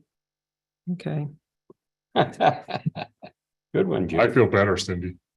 Next will be Thursday. Thursday. Wednesday, When, it's a Wednesday, May 31st. that's it. Yep, that's the way it's supposed, because it, Memorial Day is on the 29th. So. Yeah. All right, So is it the first or the 31st? be the third. Wednesday, May 31st. Not put that it on you a all schedule Wednesday? your lives around me, but I cannot be here that night. Oh, We'll do it good. Another. We should definitely have. Great, do it Thursday then. Um, Oh, do you want to move it to Thursday? or Move to Tuesday? Thursday then. all right with me. I got better things to do Wednesday. Can you make Thursday? You can Yes, I can be make back by then. Thursday. So it's Thursday, June first. 1st, right? June 1, Yep, that's what she had down there. It's a day Wednesday. Okay, so is there a motion? I'll make it. Second it. All in favor? aye, Aye. Resolution 56 of 2023 to authorize Warren County to install a no parking sign at 1140 Call Street in order to provide a safe, unobstructed sight distance at that location. Make a motion. I'll second it. And just so everybody knows why we're doing it. Because during hunting season, there's cars parked along Call Street in that area. And it's tough to see. So the county DPW was there. And they would put the signs up, but we needed a resolution. Tim, you're on top of this, right? I discussed with one of the parties, it was more referral to. Yeah, do it, Gene, yes. Yes, that's a big yes. This is at the top of, The long way Hill. around saying yes.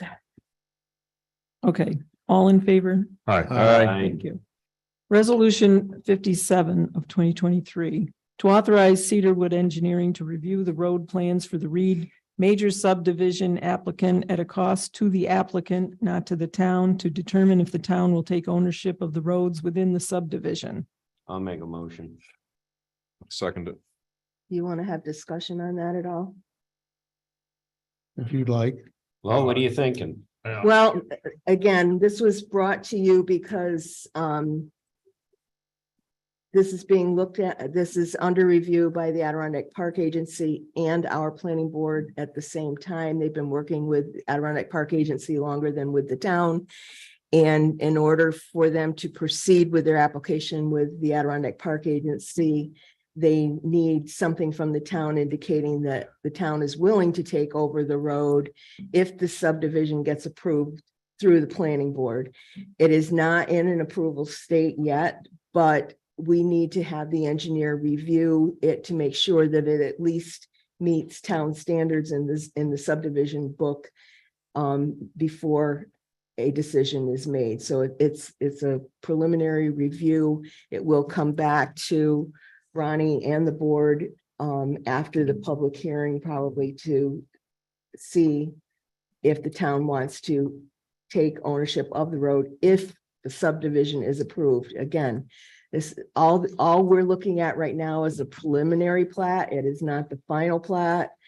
But in order to move forward with APA, they have to have this determination. Usually what happens at this stage is that if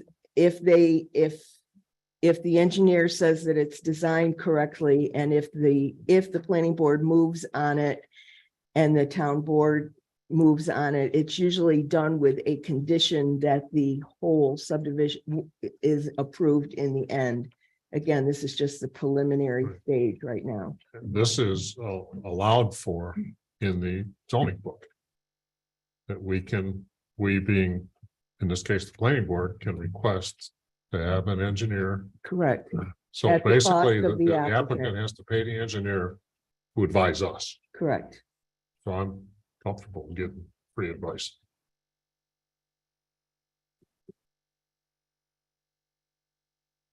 Okay, I have a motion and a second. I'll first or second it, whatever.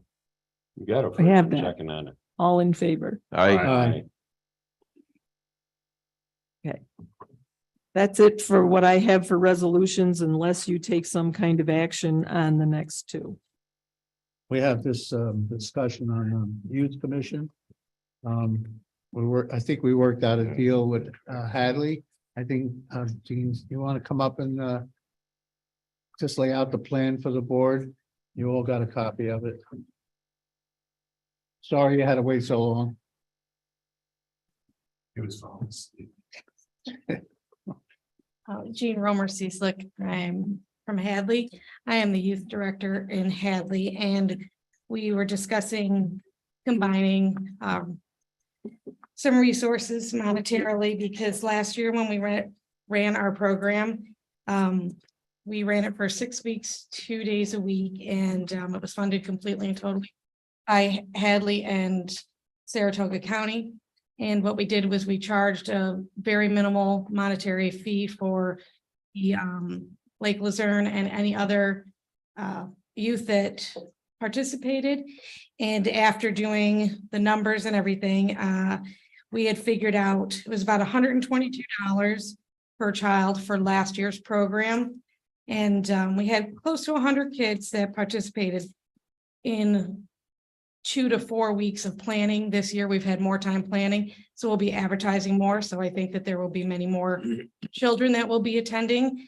And we're looking for substantial change in our staffing. And we were hoping that we could count on Luzerne to help and offset that cost so that we wouldn't have to charge the residents of Luzerne to participate. I did give the same proposal or information to my board, and they will be meeting on Thursday. And as I said, we discussed that the legalities of the whole thing, that's the boards and the lawyers. I'm the youth director. I just want to make sure that the kids can participate without any expenses on the parents. So with that being said, Mr. Molino said that, you know, they wanted to be a financial contributor, but I don't know how that would work. So that's for you guys to decide whether you want to, or how you want to do that. Well, we'll probably send the youth commission a check. But anyway, I'm reading here, budget requested for Hadley $7,800. You're requesting the same amount from Lake Luzerne. Yes, Okay. yeah, yeah, if you could match Hadley, that would be Uh-huh. fabulous. And we have the money, we have the money to do that this year. All right, Okay, so it's up to my board, but what they. I don't have any problem with it. Yeah, It sounds good. All right, so I'll make the motion. We do this and move forward with it. Second. 7,800. Huh? 7,800. 7,800. And, you know, I'll even just say this, that if you get more students or children from Lake Luzerne, we could always revisit this. all right. As soon as I have my enrollment, I'll come back and I'll report. I don't have a problem with, And then we'll worry about the logistic part of the contract. all right, So sounds great. Thank you so much. to move forward, the board approved it. And I thank you for taking the initiative. Well, I And, got a motion in a second. My co-partner back there in the corner. I think Paul seconded it. He did. Yeah. All in favor? Yeah. Aye. Carried. So that's the resolution 59, right? 58. 58, yes. Okay, we had another resolution that I put in here last minute. We've been getting. If we didn't get 10 calls in the last 2 weeks about more kayaks on and I got the list. There's only 3 out of all the people that put boats there, that are not Lake Luzerne residents. And I'd like to open that up to another 10 or 15. Make the racks in there and have them nice and neat down. I am not in favor of personal property being stored on town property. Okay, Neither am I. I just, It's a liability for one thing. I don't know, but we have, I don't know, but we have. But personally, I am not comfortable with private property being stored again. So what are we gonna do? Limit it to just to the residents of Lake Luzerne? Or what are you gonna do? well, right now, there's only 3 out of all that are not Lake Luzerne. Pardon? There's only 3 out of not Lake, that are out of Lake Luzerne. The rest of them all Lake Luzerne, and this we could leave it to Lake Luzerne people goes. Well, I guess I've got another question in regards to that. Who do they contact to sign up and everything else, which has not been done.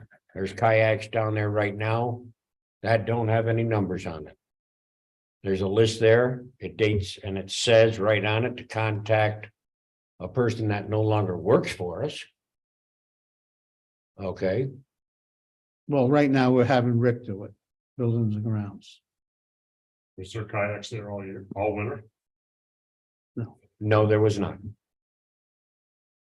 But I don't know what the reasoning for increasing it was, because there might have been maybe 2, 3 extra canoes on the ground last year. That was it. The reason why I'm looking to increase it, because we're getting phone calls from Lake Luzerne residents, getting permission, so to get a tag to put it so they could be there. You make it an emotion or what? I'd like to make the motion.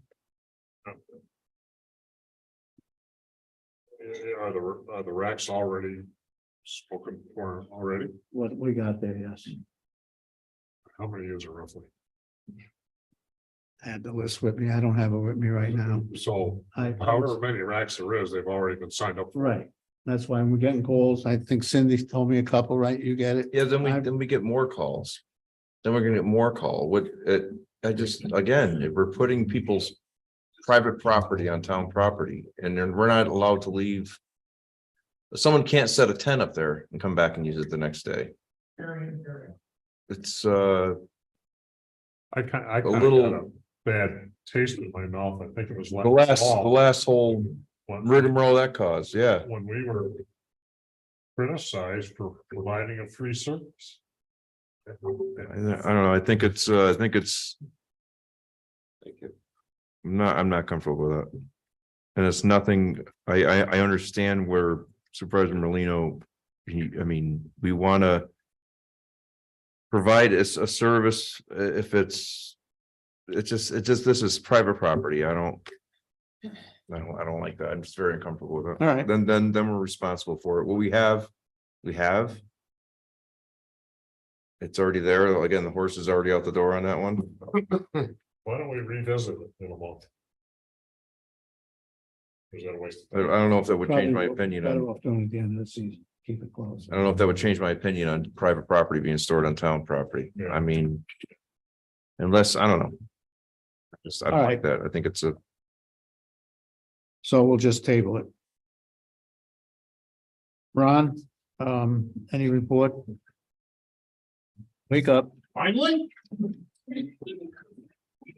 We could What do go you want to last. buy now? You could go last. if you want.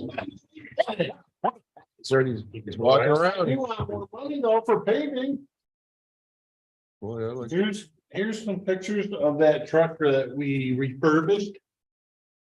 These pictures don't do justice. This Jimbo's, Yeah. So, he's proud of it too. Good job. You did a great job. He Yes, did a good you job. did a really good job. We changed that truck. We had extra paint around from a previous job.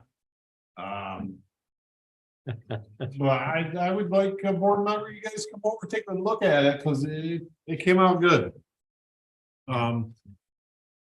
After a week full of rain, This new we're flatbed. finally getting some holes patched. We were up on Thomas Road today. If that paint is fixed to rust. Yeah, So I make a motion, we send a new. white we're gonna do truck. more on Thomas Road, Potash Road. Yeah, that's a good idea. It's beautiful.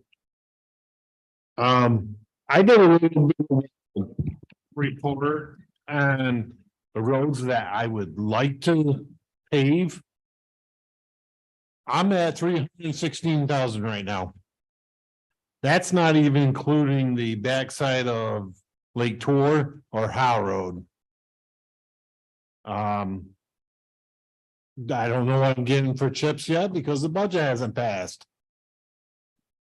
Not ours, the state. So, State yeah, budget. yes, the state budget. Other than that, it's partial of Daniels Road, partial of Ralph Road, and Thomas Road and Potash Road. if I could get all these and then add Lake Torrent Howe Road, we are gonna be in great position for the next year after that. What are we, Are you capping them or are you tearing them I down? am just skimming them and then overlaying them. It's all what we can do right now. Would you get more, would you feel would be better for us to? Well, Thomas Road, how much you got left to get down to dirt anyways?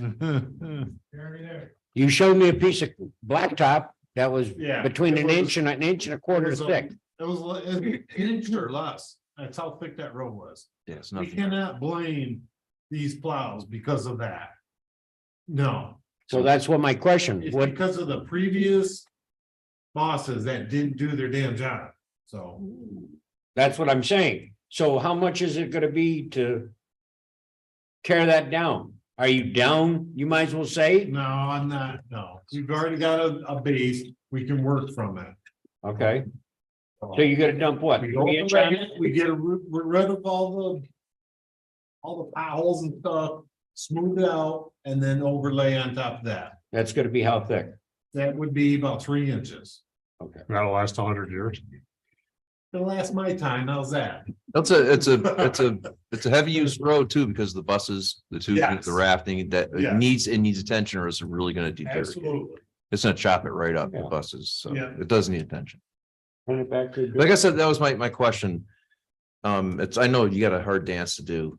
Be something to everybody, get this done, that paved over there. Would you feel better narrower focus on trouble roads instead of skim coating? Would you feel better at focusing on a better coating on more troubled roads is what I'm saying? Would it be better tactic or? Well, working with Sean Eggleston, that's been at the job for 40 years. He very rarely tears a road down. You know, he builds from the base that you already have. And he's that far ahead on all of his roads. He's actually going back around at the beginning now. We'll never get to that. Yeah, we got a lot of. Especially if you want to tear it down, you're only doing a half a mile at a time because it's $200,000. Yeah, it's a lot of money. Right. And once you tear that road down and rebuild it, you had to put binder in top of it to seal it. Yeah. Yep. So, It's very intensive. yes, In the So long term, that's not cheaper. no, because by the time you get to these outside roads, they're gonna be gone. yeah, Thomas's. We've got to build from what we got already. And this is the way you're doing it. Skin it, fill in your wheel ruts, your potholes, and then overlay it to seal it in. So what are you asking the board? I'm Yeah. letting the board what I would like to do. I don't have all the money to do it, so. You guys could magically come up with the rest, that'd be great. How But much money have you got? don't know yet until the state budget passes. What'd you get last year? Last year was around 300. Okay, Actually, it's like 270, I believe, okay. in that area. Is that what you guesstimated in your budget that you'd get? Is it Yeah, around the same as last year? yes. And this amount right here is not even including shoulder stone that I got put down afterwards. Yep. You know, so I'm just. This is Wrapping us? just a FYI for you guys to let you know what. I got planned, so. Out of all the roads that you just mentioned, Ron, what would be the most high priority right this minute? I know they all are, don't get me wrong, All four of those are. they are. Daniels Road is only 0.3. There's one spot that's really bad. Ralph Road is half a mile at the beginning. Yeah. Which is bad. This road, Pottas Road. They're real bad. Yeah, they're real bad. Take a ride over Thomas Road. I did. There's a, I told you that last week. Baja 5,000. so. I thought I was on a dirt road. Well, Be better if it was ground up. I would love to grind up the whole mile and Run on it for a year. add material and then binder and pave it, but you're over 200 grand. Yeah. Easily. So We've got other big things. I We just keep kicking the can down the road. You know what they are? All the water system. absolutely. I would love to go and do Church Street and repave that, but I can't. You know. Lawrence Street, Hill Street. They all need to be repaved, but So I think I would look like a jackass if I had to go dig it up again, you know, and What- if I pave it. do you know when you'll know what the state's gonna give us? When it was passed. When it was passed. When's the budget pass? Not bad, yeah. Didn't pass? Oh, yeah, it did pass. No, excuse me. Last So week they It was passed. tentative, yeah, they Tentative, yeah. passed it. They didn't pass it, so. I'm just thinking after that, we'll get our sheets that we usually normally get, so. Well, one of the suggestions I had at the last meeting is think about taking out a loan to do the roads and pay it off over a 10 or 12 or 15-year period. And just get it done. So, It's not a bad idea, but I'll leave that up to you guys. Other than that, the week of the 15th is clean up and pick up, so. I see some plastic bags out already, so. Send if people call, just let them know they gotta be the paper bags. I did. Are you talking about it? Yeah. Yeah, she didn't. Oh, she didn't know? No, Oh, okay. and I asked her to call you. Oh, okay. Yeah, she didn't call. So. Okay. well, anybody have an idea? Would it like me to look into a amount? I'll work with Ron on it. Where he is. All right, that's all I Well, have.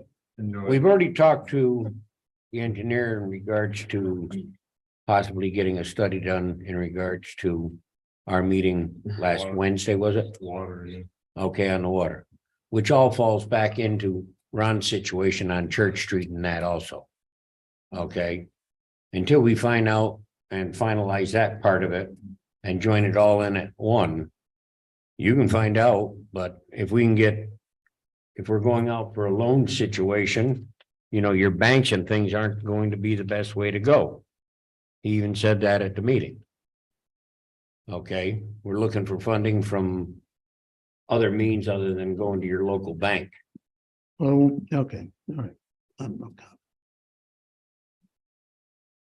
It's USDA, and they were in here a couple months ago.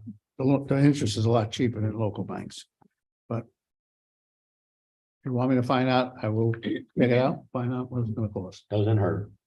Yeah, I agree. I heard their presentation. I'm sure their rate's gone up a little bit, but they were, The rates that went up this past week, the 0.25, did not hit the housing market.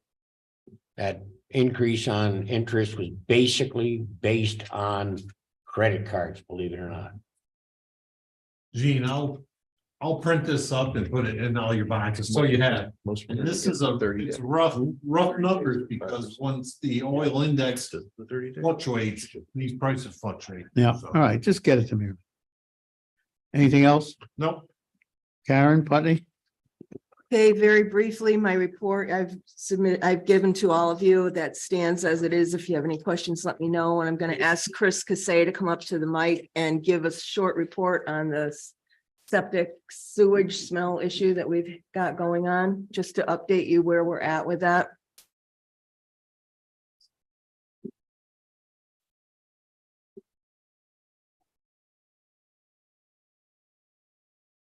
So we last left off.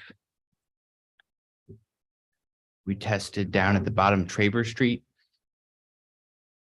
And we did not get a result that indicated there was anything worth, it indicated there was affluent in the water there. No kidding. But it's a moment in time, you know, snapshot. It's the kind of thing reaching out to Jim Liebram Soil and Water indicated that it might be there one day and not the next. So it's a difficult thing to chase. Didn't find anything on that result. I didn't smell anything when I was taking the water sample. Have we gotten any more calls? We have not. We had one person come in the office today, reported that over the weekend he had smelled it.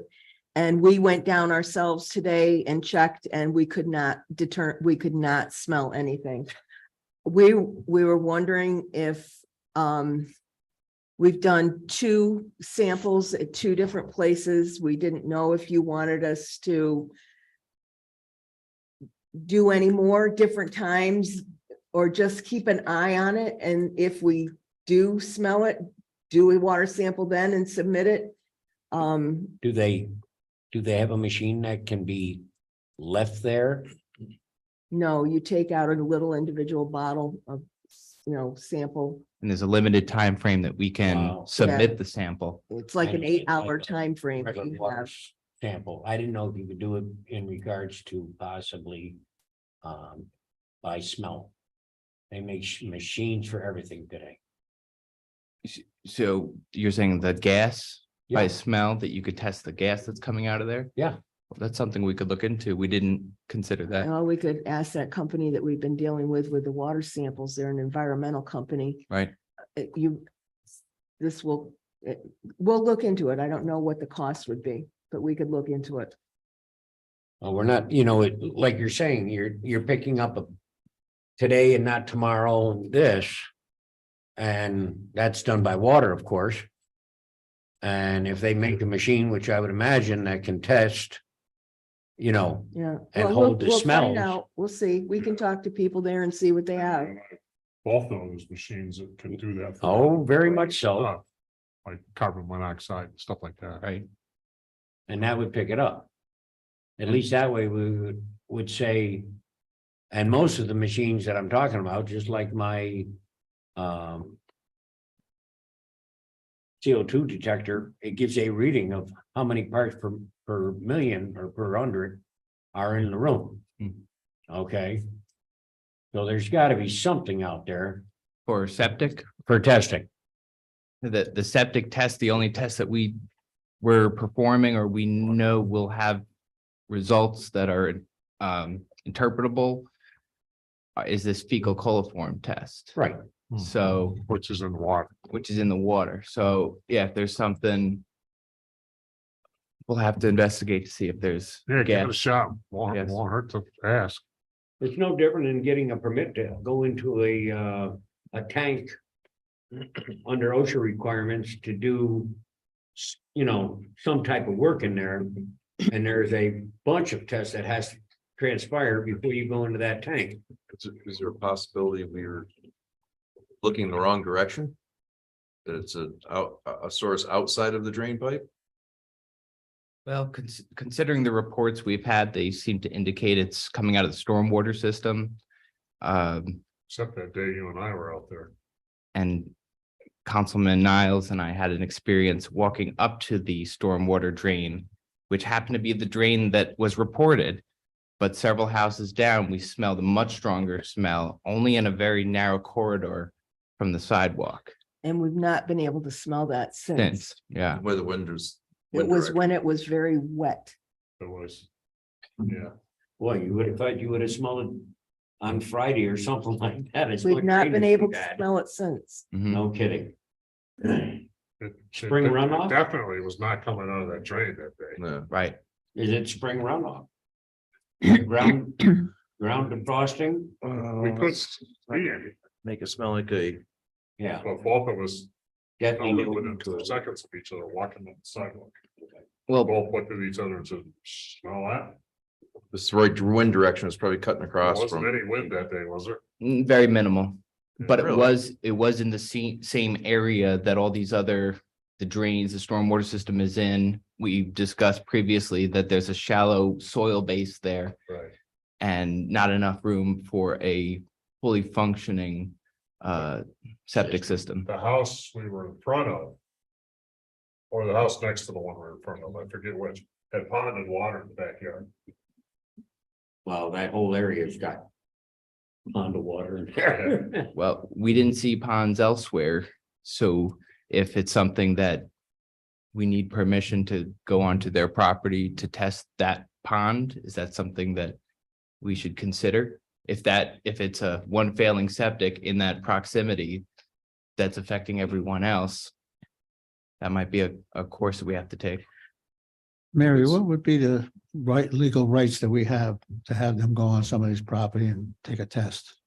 So you'd need a warrant from some sort of court. Okay. I think we go first and see if you can find a machine that will actually. Yeah. See if there's a sniffer that'll help Sniffer. us. Sure. Okay, let's start with that. That you could leave it on, you could record. Pouring rain today, sunny the last 3 days. We got to read it on the day of the rain and the day afterwards. So now we can start saying, okay, and trace it back. That's my feeling on it. We'll look into that. All right, anything else, Karen? That's all I have. Thanks, All right, Chris. thank you. All right, thank you. Thanks, Chris. Cindy, town clerk? No report other than my financial report to the supervisor. For April, local shares remitted $9,438.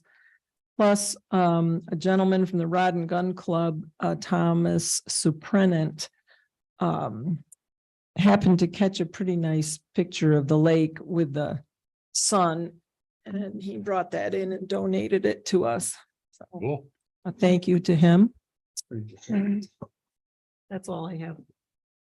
Thank you, Cynthia. Councilman Hanlon, I have nothing to add. Councilman Lewandowski.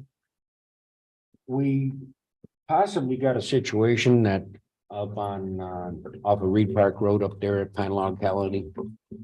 We went through last year or the year before in regards to trying to turn the property back over them, the whole situation.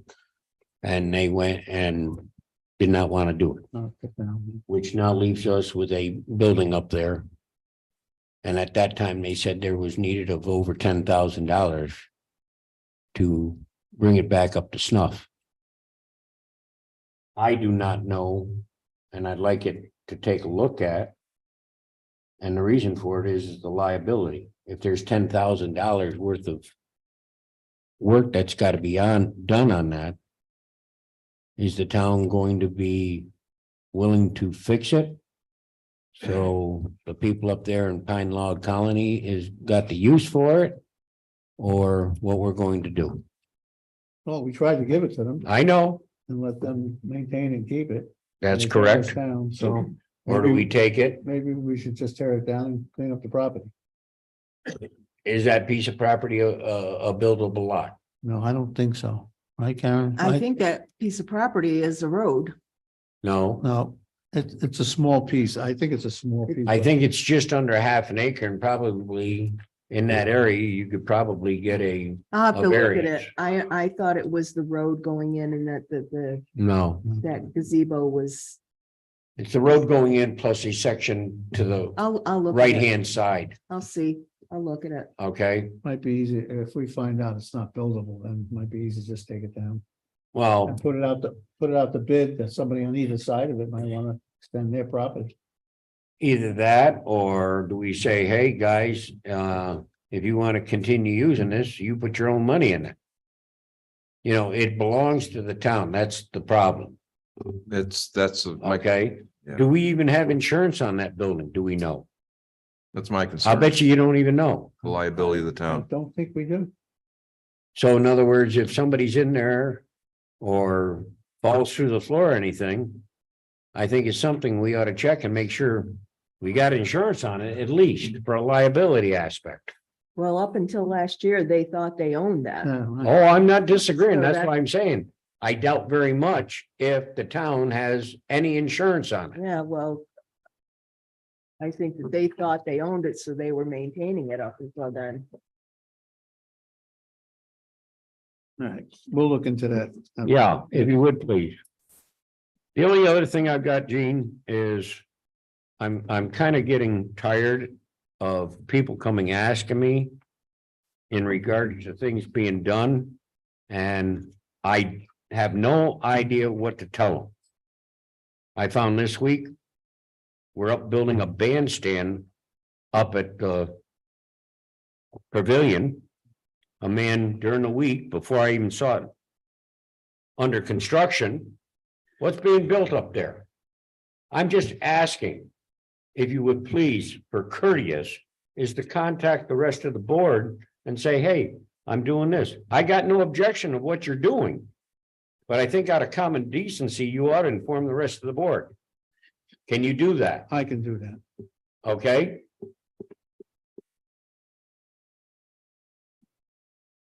Anything else? No, that's it. Thank you. Niall? Just one thing, everything else I got can wait. Thursday, I'll be shooting up to Raybrook. 1 o'clock is our Adirondack Park Agency hearing. Yeah. The Priscilla Court. On the Priscilla Court. Don't know if they'll make a decision on the spot, don't know if it'll be approved, don't know if it won't be approved. So we should know more by Thursday night. Of course, our public hearing on that is we tonight. 15th. If the APA turns us down, I don't think there's much sense in having a public hearing here, so I'll keep you posted. That's all I got. Okay. Excuse me, Gene. Yes, sir. Just one more thing. How do we stand for this summer with our lifeguards and everything at our beaches and everything? We haven't had a meeting yet. We got an email late last week. They're, we have to get together and get the program going, but they're asking for, I think $18 an hour to lifeguards. We paid them 17 last year. So we haven't had a meeting yet with her, but we will get to it. And I can give you the information on what the course of action we should take. Anything else? All right, the only thing I have is that you have that underwater solutions, the tank, you had that big folder in your file. They came up with a lot of it needs some tender loving care, so I had our water superintendent try to get in touch with them, give us an idea what it costs to do it. So painting, fixing cracks, you know, hasn't been really touched outside in a lot of years. So I'm waiting for a proposal from them to clean it. They did the inside, this is the outside. And the last time that was cleaned was how many years ago? 5. Half an inch, They do it every 5 years. less than a half an inch. The sediment in the tank. Yeah. Okay, yep. All right, open the floor to any public comments. Thank you all for coming. Need Make a motion? Motion. Second. A second. You want to call? No, you're not going to call.